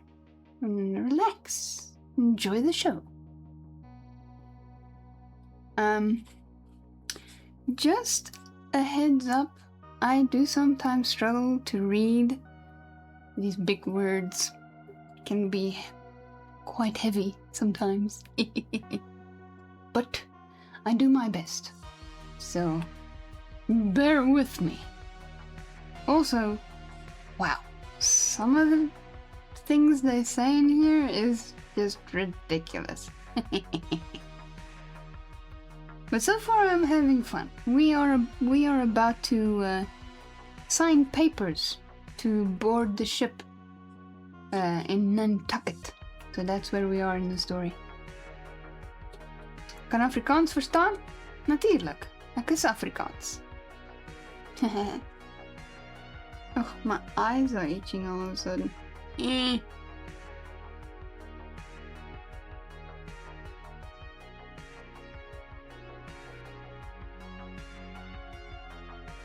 So yeah, I should probably dis ook een bietjie Nederlands. Yes, indeed. I can read. I actually have a Nederlandse Bible. I can read some of it and understand some of it, but not all of it. And I once watched a show and I could understand a little bit, but not quite.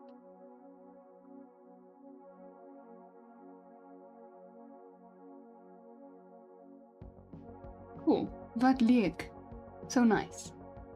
Ah.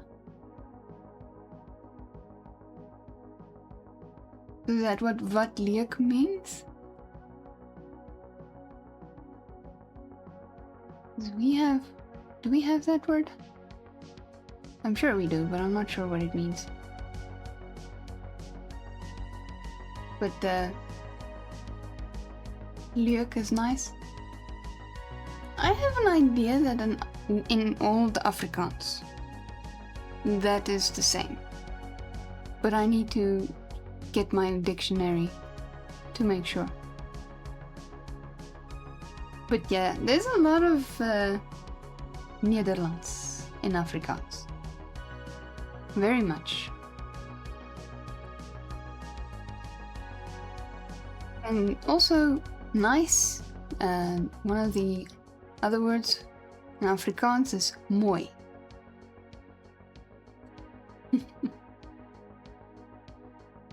The one time I had my Nederlandse Bible next to my Afrikaans Bible, and if I read it chapter by chapter or verse by verse, I can actually understand a little bit and also sort of teach myself a little bit more.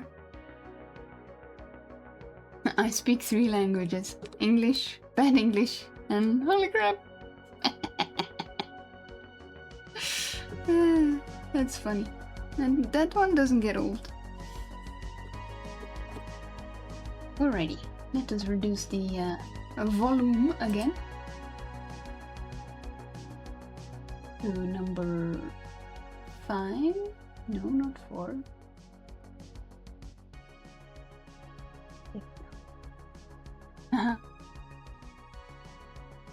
Nice. And yeah, some of these words cause my tongue to twist quite a bit. So yeah. You guys have been warned. I am not such a great reader. But I hope you still enjoy my struggles. And also the story, of course. So we were here. And we shall continue.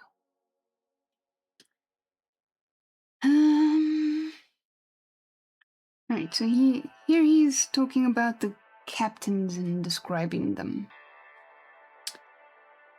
Continuing on from where we were before the break. And when these things unite in a man of greatly superior natural force, with a globular brain and a ponderous heart, who has also by the stillness and seclusion of many long night watches in the remotest waters, and beneath constellations never seen here at the north, been led to think untraditionally and independently, receiving all nature's sweet or savage impressions fresh from her own virgin, voluntary, and confiding breast, and thereby chiefly, but with some help from accidental advantages, to learn a bold and nervous lofty language. That man makes one in a whole nation's senses, a mighty pageant creature, formed for noble tragedies. Nor will it at all detract from him dramatically regarded, if either by birth or other circumstances he have what seems a half wilful overruling morbidness at the bottom of his nature. For all men tragically great are made so through a certain morbidness. Be sure of this, O young ambition, all mortal greatness is but disease. But as yet we have not to do with such an one, but with quite another, and still a man who, if indeed peculiar, it only results again from another phase of the Quaker, modified by individual circumstances. Like Captain Peleg, Captain Bildad was a well-to-do retired whaleman. But unlike Captain Peleg, who cared not to rush for what are called serious things, and indeed deemed those selfsame serious things the veriest of all trifles, Captain Bildad had not only been originally educated according to the strictest sect of Nantucket Quakerism, but all his subsequent ocean life, and the sight of many unclad, lovely island creatures round the Horn, all that had not moved this native-born Quaker one single jot, had not so much as altered one angle of his vest. Still, for all this immutableness, was there some lack of common consistency about worthy Captain Bildad?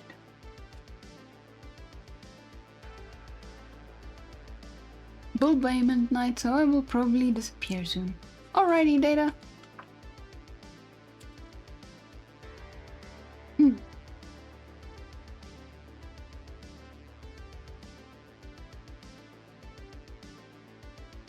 Though refusing from conscientious scruples to bear arms against land invaders, yet himself had illimitably invaded the Arctic and Pacific, and though a sworn foe to human bloodshed, yet had he in his straight-bodied coat spilled tons upon tons of Leviathan gore. How now in the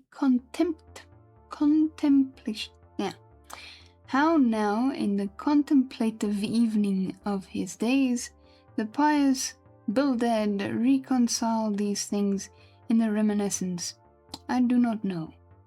But it did not seem to concern him much, and very probably he had long since come to the sage and sensible conclusion that a man's religion is one thing, and this practical world quite another.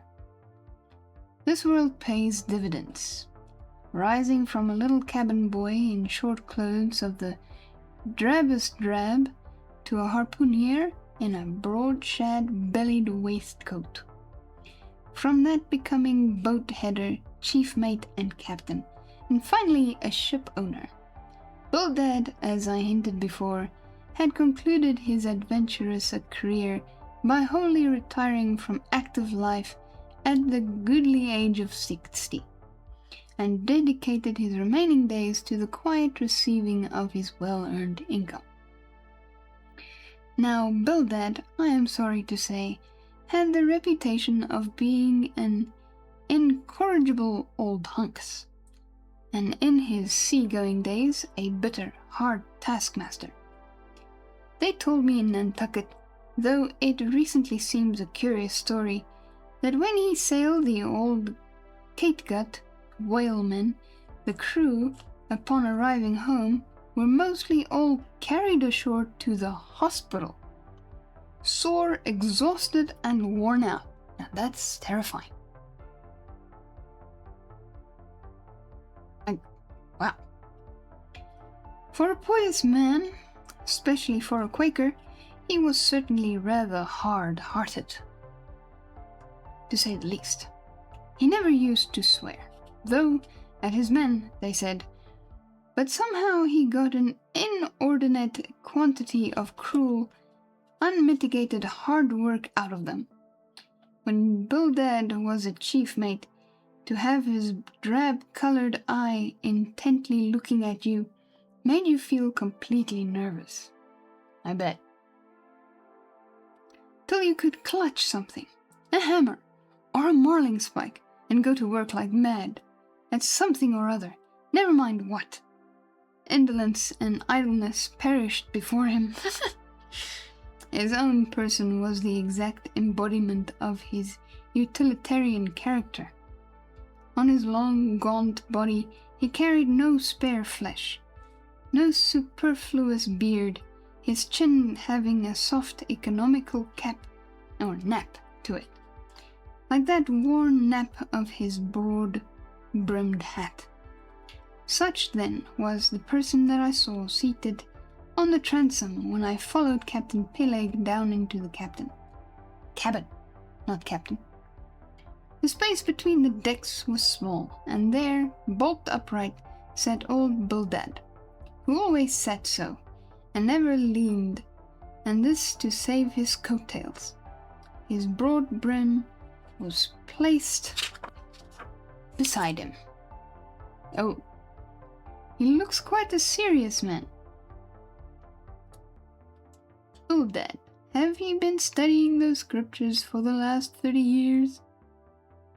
Oh, ye have been studying those scriptures for the last 30 years. Alright. Yeah, I can see that guy if he looks at you sideways, you grab something and you start working. Okay.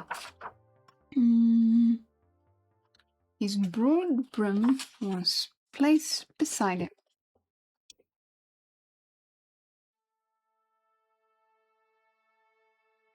His legs were stiffly crossed. His drab vesture was buttoned up to his chin, and spectacles on nose. He seemed absorbed in reading from a ponderous volume. "Bildad!" cried Captain Peleg.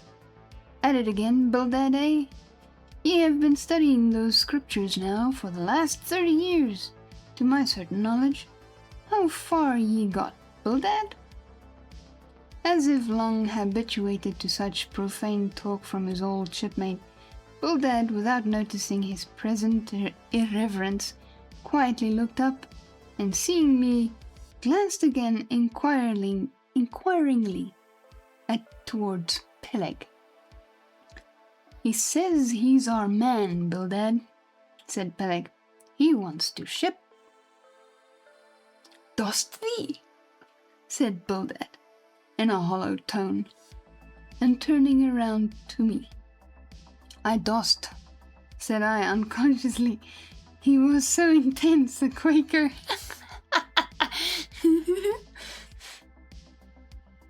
"What do ye think of him, Bildad?" said Peleg.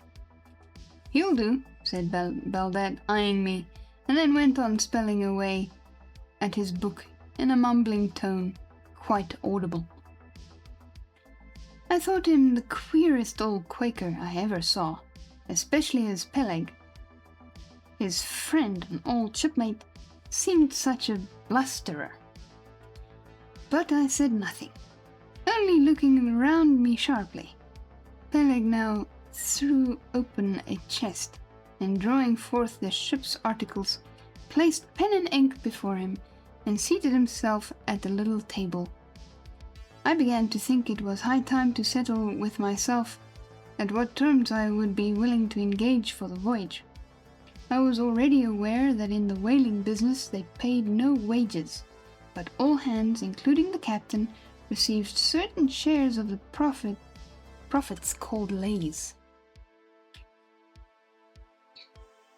and that these leys were proportioned to the degree of importance pertaining to the respective duties of the ship's company. I was also aware that being a green hand at whaling, my own lay would not be very large. But considering that I was used to the sea, could steer a ship, splice a rope, and all that, I made no doubt that from all I had heard, I should be offered at least the 275th lay, that is, the 275th part of the clear net proceeds of the voyage, whatever that might eventually amount to. And though the 275th lay was what they call a rather long lay, yet it was better than nothing, and if we had a lucky voyage, might pretty nearly pay for the clothing I would wear out on it, not to speak of my 3 years' beef and board, for which I would not have to pay 1 stiver.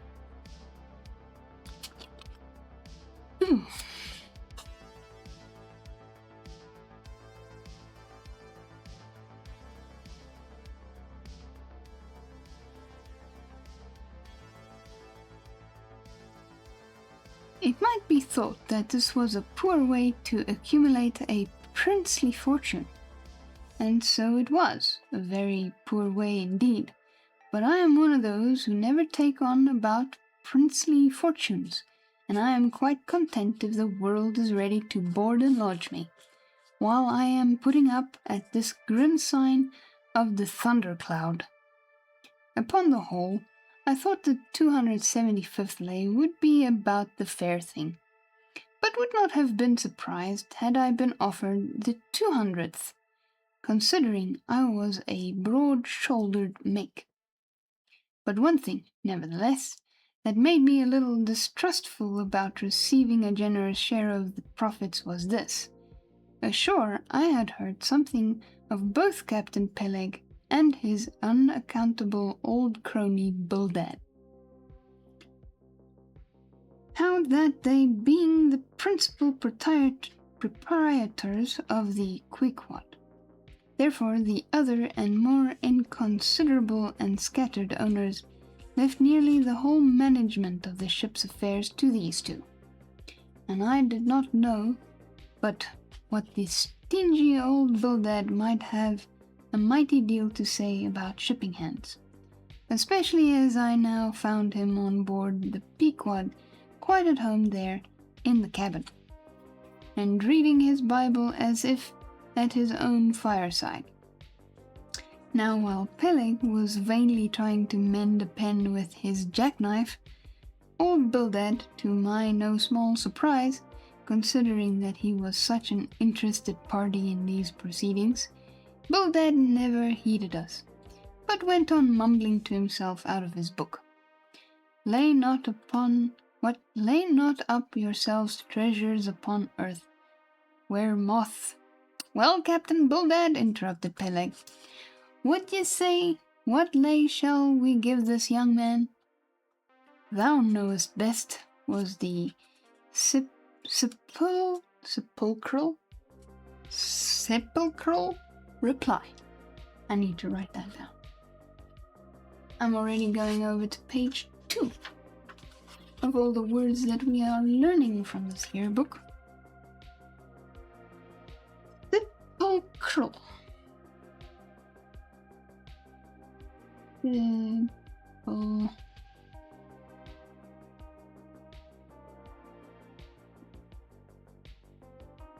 The 777th wouldn't be too much, would it? Where moth and rust do corrupt, but lay indeed, thought I, and such a lay. The 777th? Well, old Bildad, you are determined that I, for one, shall not lay up many lays here below, where moth and rust do corrupt. It was an exceedingly long lay that, indeed, and though from the magnitude of the figure it might at first deceive a landsman, yet the slightest consideration will show that though 777 is a pretty large number, yet when you come to make a tenth of it, you will then see, I say, that the 777th part of a farthing is a good deal less than 777 gold doubloons. That is indeed so. I don't know the math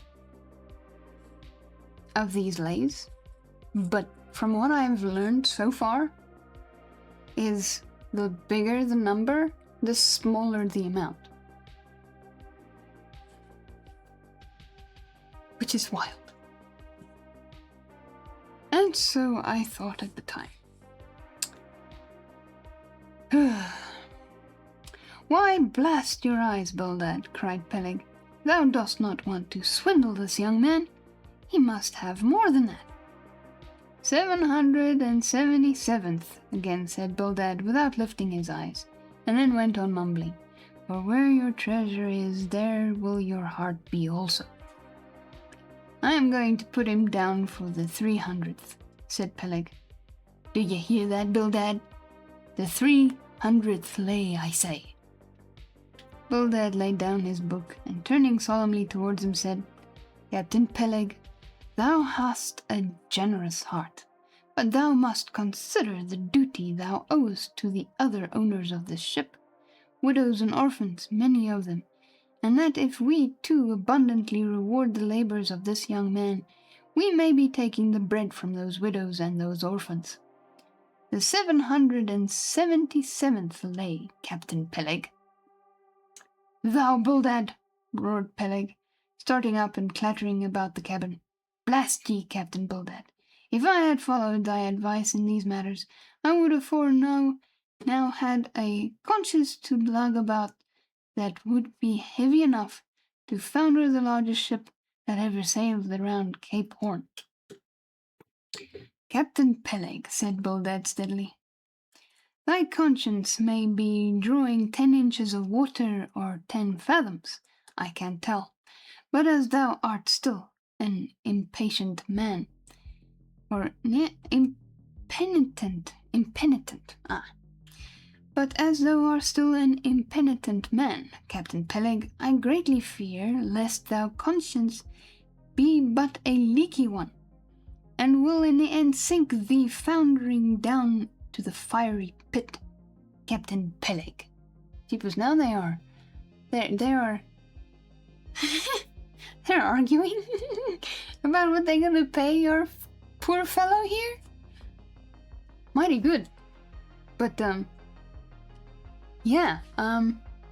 that's interesting.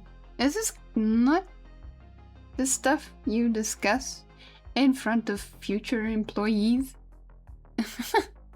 But I suppose this is a good way for future employees to know where they stand, which is also good for them at least to know.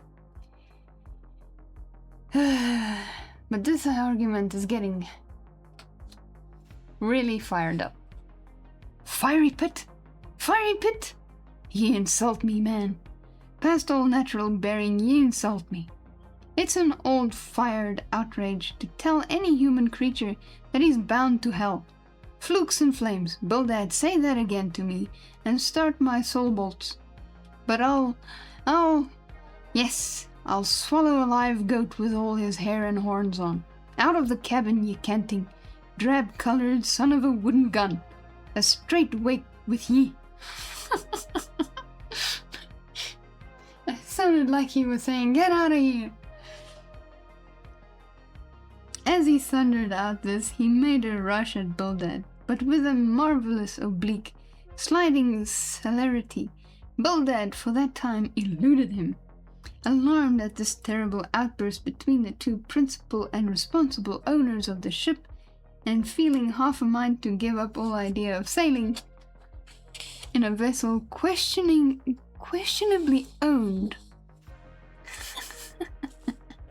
and temporarily commanded, I stepped aside from the door to give egress to Bildad, who, I made no doubt, was all eagerness to vanish from before the awakened wrath of Peleg.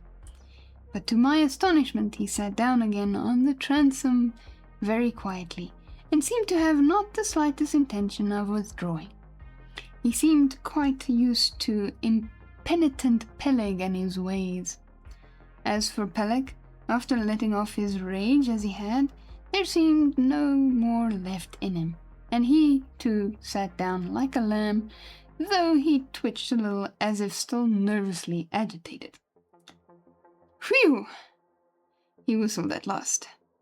"The squall's gone off the leeward, I think. Bildad, thou used to be good at sharpening a lance. Mend that pen, will ye? My jackknife here needs more grindstone." "That's he, thank ye, Bildad. Now then, my young man Ishmael thy name, didn't ye say? Well then, down ye go here, for the 300th lay." He gave him the 300th. "Let's go!"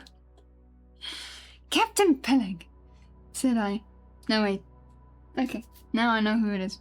"Captain Peleg," said I have a friend with me who wants to ship too. Shall I bring him down tomorrow?" "Be sure," said Peleg. "Fetch him along and we'll look at him." "What lay does he want?" groaned Bildad, glancing up from the book in which he had again been burying himself. "Oh, never thee mind about that, Bildad," said Peleg.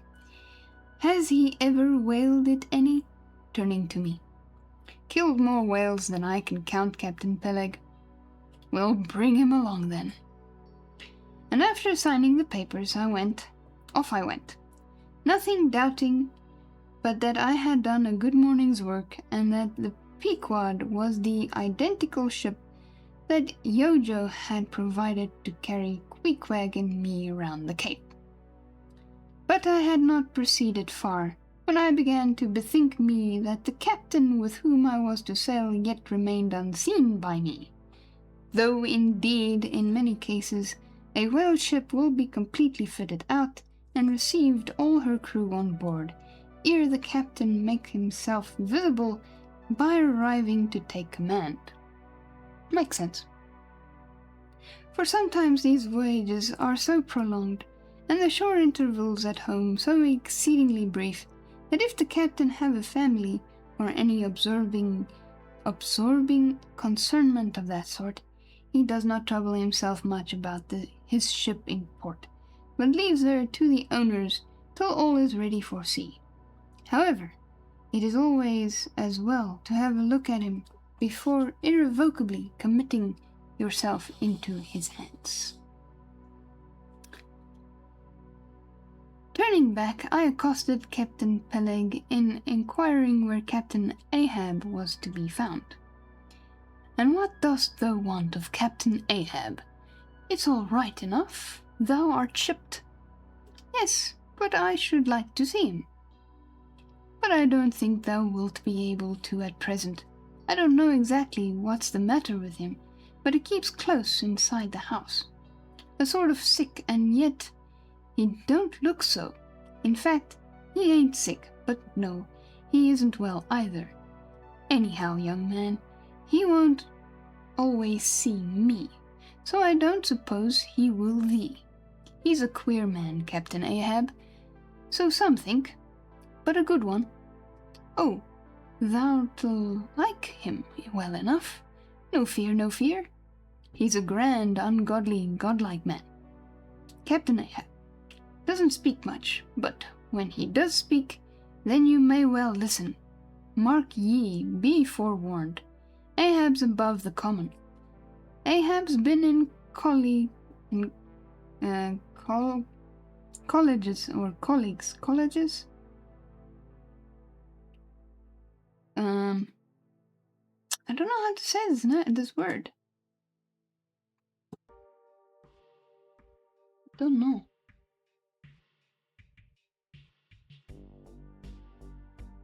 I'll write it down because I'm also not quite sure what it means.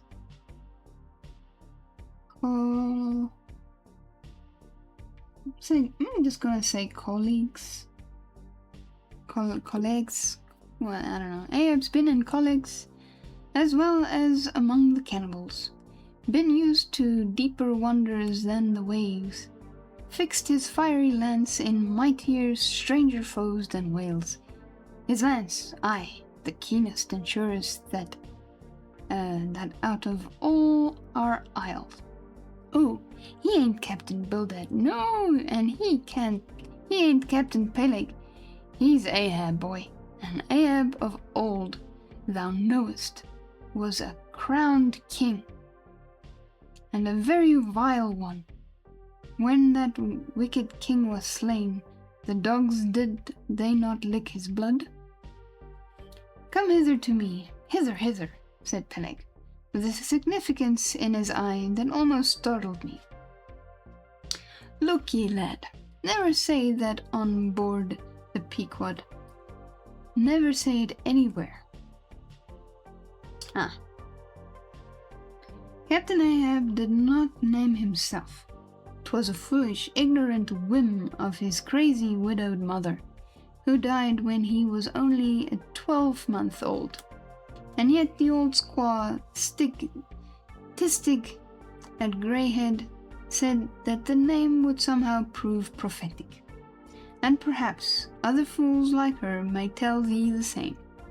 I wish to warn thee, it's a lie. I know Captain Ahab well. I've sailed with him as mate years ago. I know what he is. A good man. Not a pious good man, like Bildad, but a swearing good man. Something like me, only there's a good deal more of him. Aye. I know that he was never very jolly, and I know that on the passage home he was a little out of his mind for a spell.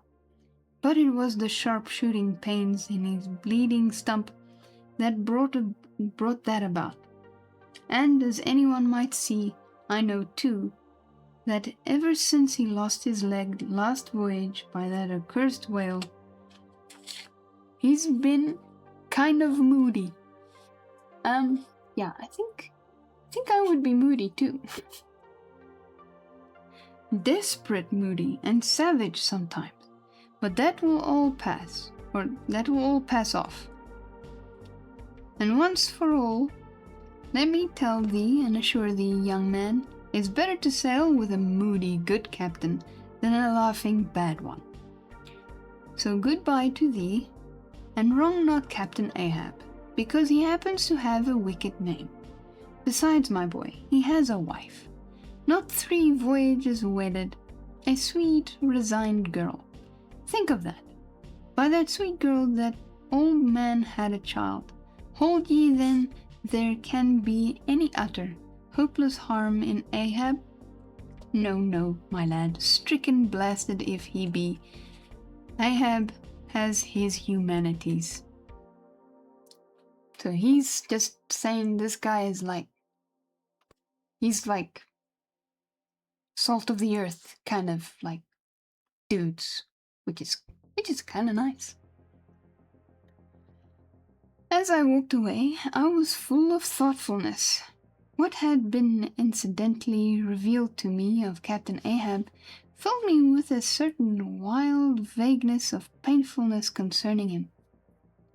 And somehow, at the time, I felt a sympathy and a sorrow for him, but for I don't know what, unless it was the cruel loss of his leg. And yet I also felt a strange awe of him, but that sort of awe, which I cannot at all describe, was not exactly awe. I do not know what it was, but I felt it. and it did not disincline me towards him, though I felt impatient at what seemed like mystery in him, so imperfectly as he was known to me then.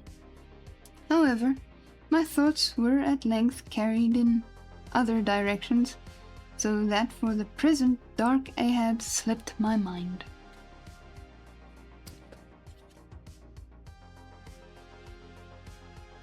Phew. Why are you following me? Thank you for the follow. Welcome to the Wolfcat Club. Yo! Yo! How are you? And also, let me know if I'm saying your name correctly. Sensucht? Stretch time. Okay, let's do a stretch. We'll do it behind the head. We'll stretch out the sides.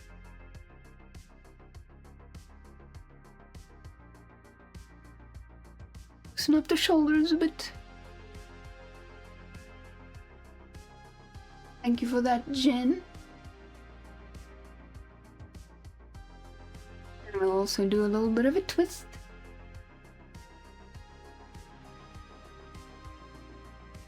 Whew. Hi! I love that wave emote.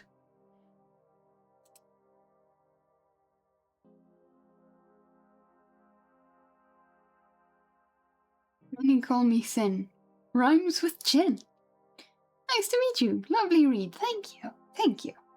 I do try. I'm not all that good. Although this has gone quite well. But just wait.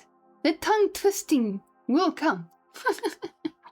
And then I have to like retry saying certain words several times.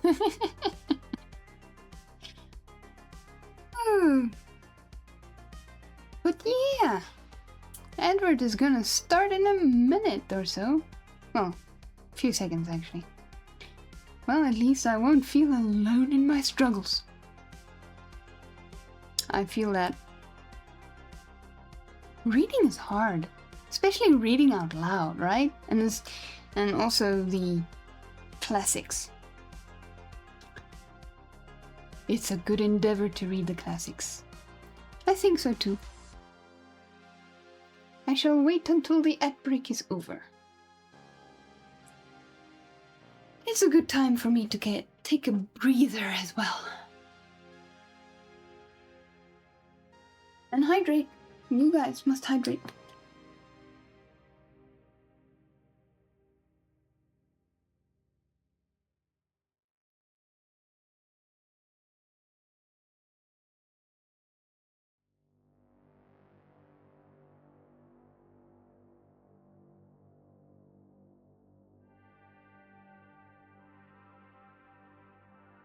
Continue some gentle stretches.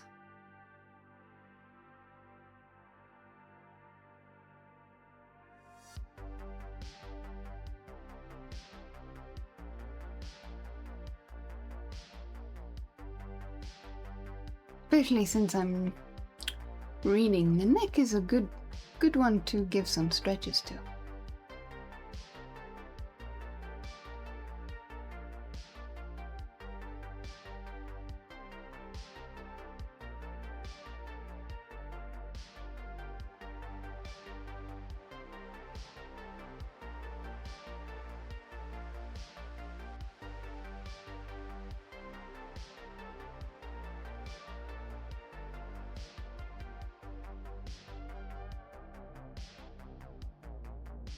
Good. That's good.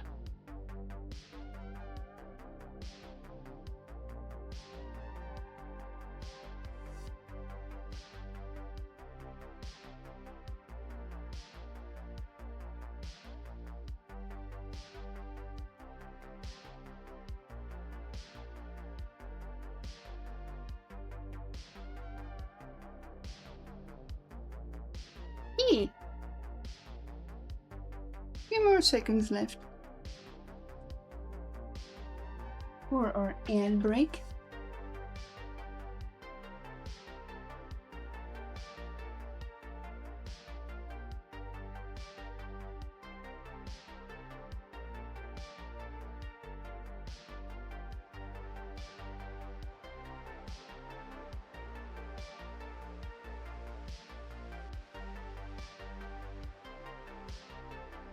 I don't know if you guys are still seeing ads, but I suppose my bot will let me know when the adverts are finito, which is very helpful. Yay! The ad break is finished. Let's go! So I shall call you Sen then.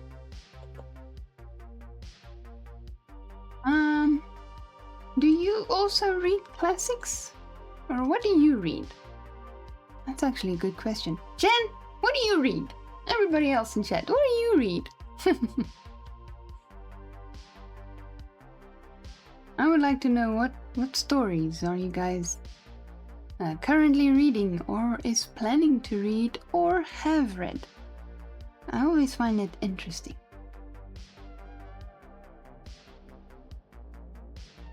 I haven't thought about asking that before. But it's good. That's a good question to ask.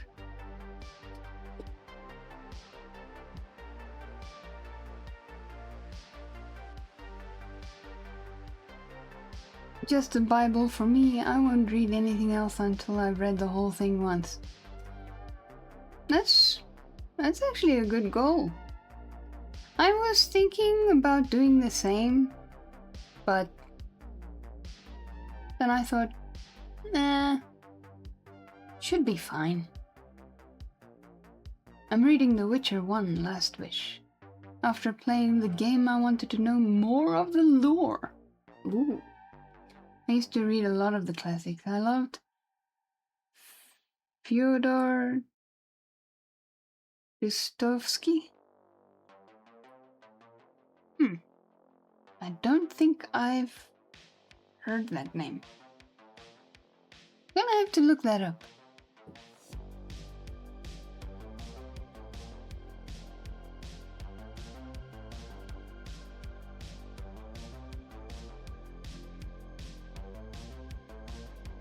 Alrighty.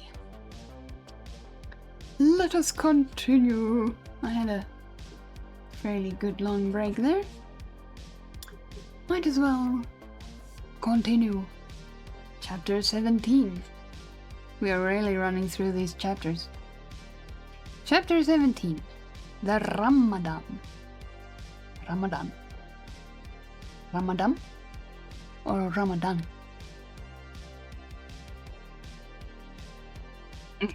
The Ramadan. As Queequeg's Ramadan, or fasting and humiliation, was to continue all day, I did not choose to disturb him till towards nightfall, for I cherished the greatest respect towards everybody's religious obligations, never mind how comical, and could not find it in my heart to undervalue even a congregation of ants worshipping a toadstool, or those other creatures in certain parts of our earth, who, with a degree of footmanism quite unprecedented,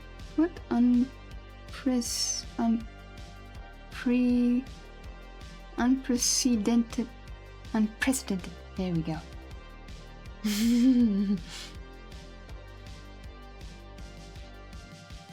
Oh, Dostoevsky. He's a classic Russian author. C.S. Lewis is good. Tolkien. I've heard of C.S. Lewis and Tolkien. I also love Courage. Dear Heart by Rebecca Reynolds. Rebecca Reynolds, I think I heard that name also. Lesser known author. I met her a few times. Ooh, that's nice. I'm a bit lurking. I'm bad at multitasking. No worries. You can lurk and listen to me while I struggle to read words that I know, like I just had it right. Unprecedentedly, unprecedented.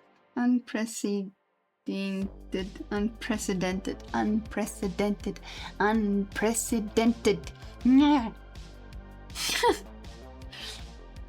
Come on, mouth, work with me. Goodness, tongue twisters.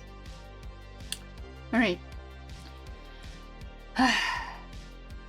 Or those other creatures in certain parts of our earth, who with a degree of footmanism quite unprecedented in other planets, bow down before the torso of a deceased landed proprietor merely on account of the inordinate possessions yet owned and rented by his name. I say, we good Presbyterian Christians should be charitable in these things, and not fancy ourselves so vastly superior to other mortals, pagans and what-not, because of their half-crazy conceits on these subjects. There was Queequeg, now certainly entertaining the most absurd notions about Yojo and his Ramadan, but what of that? Queequeg thought he knew what he was about, I suppose. He seemed to be content, and there let him rest. All our arguing with him would not avail. Let him be, I say. And heaven have mercy on us all, Presbyterians and pagans alike, for we are all somehow dreadfully cracked about the head, and sadly need mending. He's not wrong there. We all need mending. Towards evening, when I felt assured that all his performances and rituals must be over, I went to his room and knocked at the door, but no answer. I tried to open it, but it was fastened inside. Queequeg, said I softly through the keyhole. All silent. I say, Queequeg, why don't you speak? It's I, Ishmael. But all remained still as before. I began to grow alarmed. I had allowed him such abundant time, I thought he might have had an apoplectic fit. I looked through the keyhole, but the door opening into an odd corner of the room. Here we go. The keyhole prospect was but a crooked and sinister one. I could only see part of the footboard of the bed and a line of the wall, but nothing more. I was surprised to behold resting against the wall the wooden shaft of Queequeg's harpoon, which the landlady, the evening previous, had taken from him, before our mounting the chamber. That's strange, thought I, but at any rate, since the harpoon stands yonder, and he seldom or never goes abroad without it, therefore he must be inside here, and no possible mistake. Queequeg! Queequeg! All still. Something must have happened. Apoplexy. I tried to burst open the door, but it stubbornly resisted.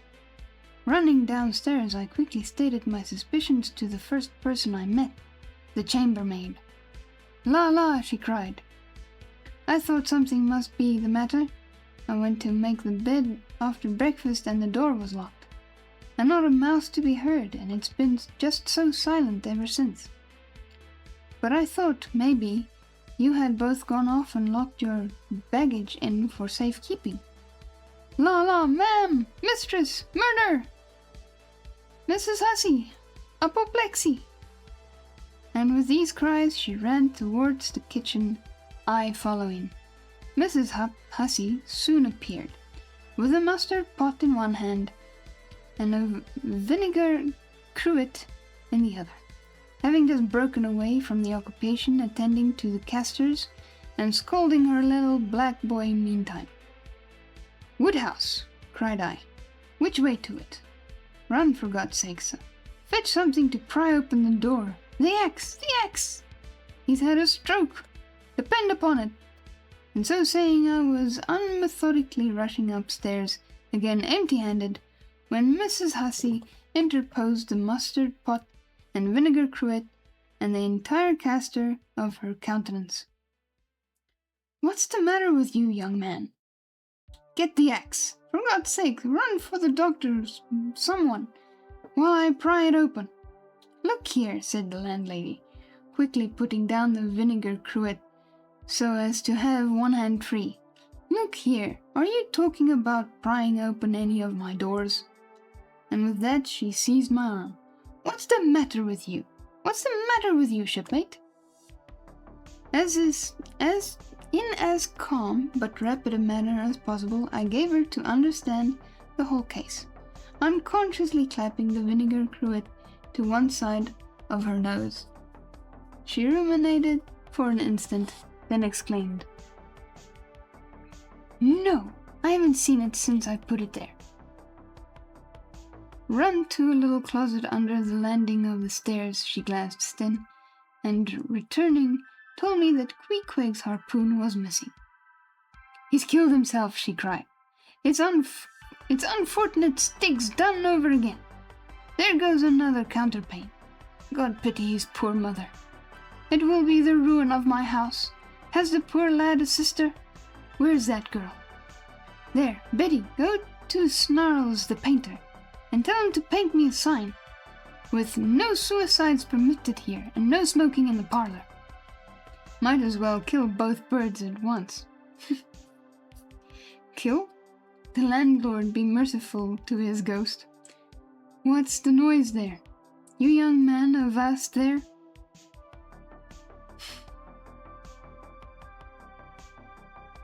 And running after me, she caught me as I was again trying to force open the door. "I won't allow it.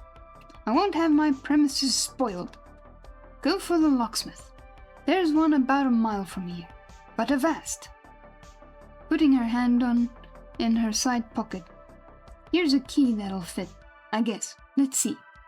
And with that she turned it in the lock, but alas, Queequeg's supplemental bolt remained unwithdrawn within.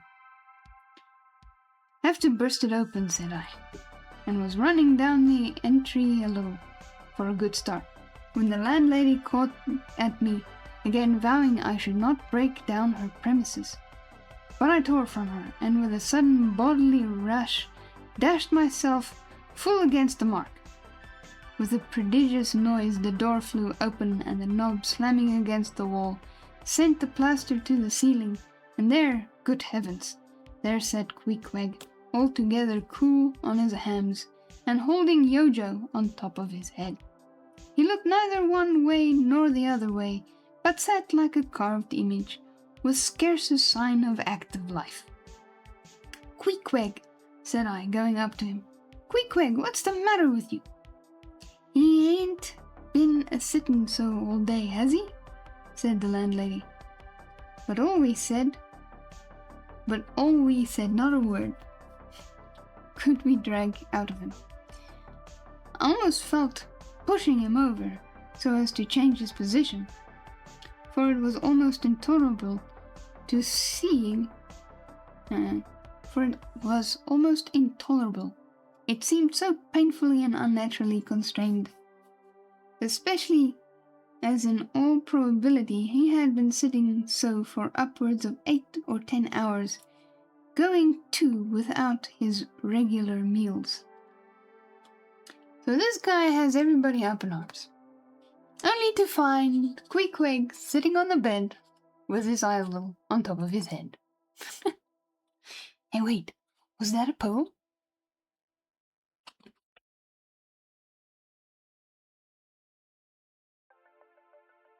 This guy is seriously strange.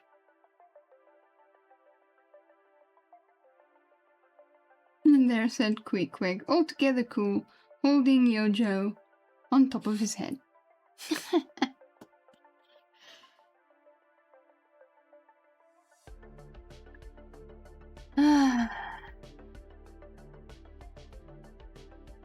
Queequeg's fine, man.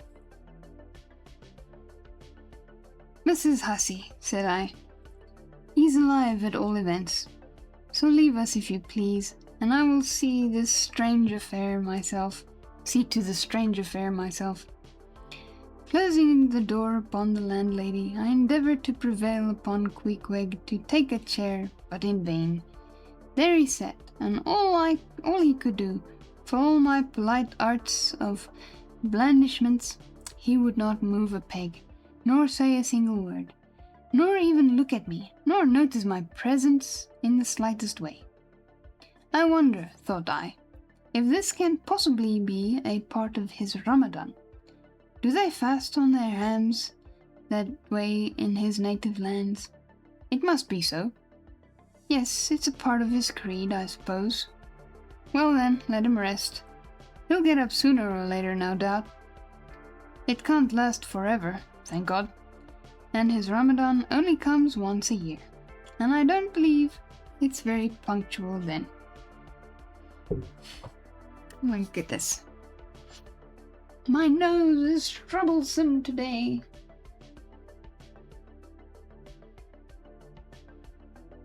Very troublesome.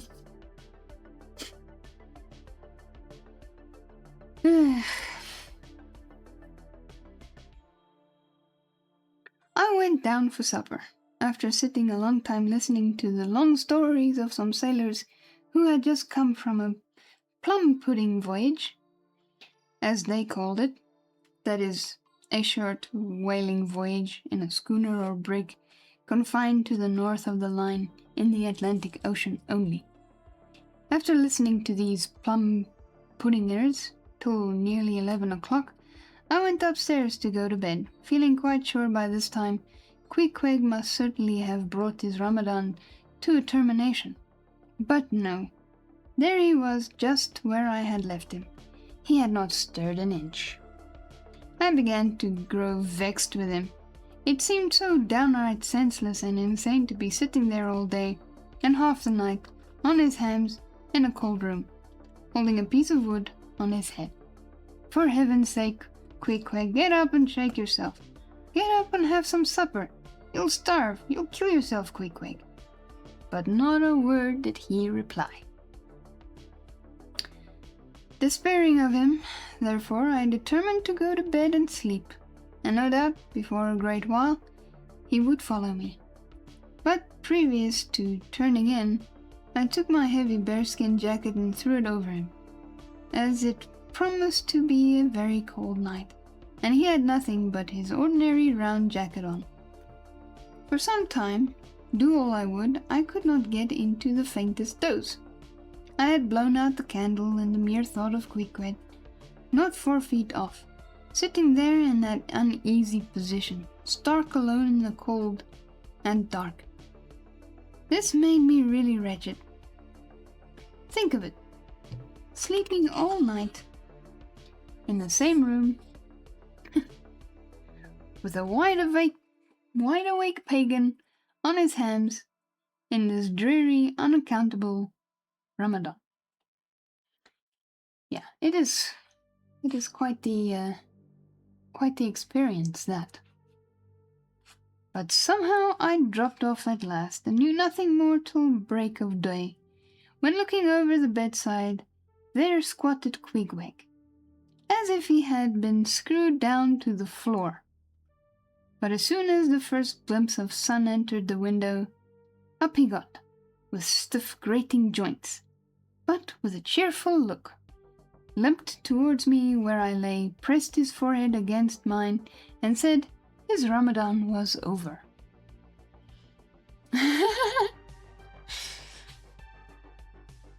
I love that book reading emote of Charles. Now, as I before hinted, I have no objection to any person's religion, but be it what it may, so long as that person does not kill or insult any other person, because that person don't believe it also. But when a man's religion becomes really frantic, when it is a positive torment to him, and, in fine, makes this earth of ours an uncomfortable inn to lodge in, then I think it's high time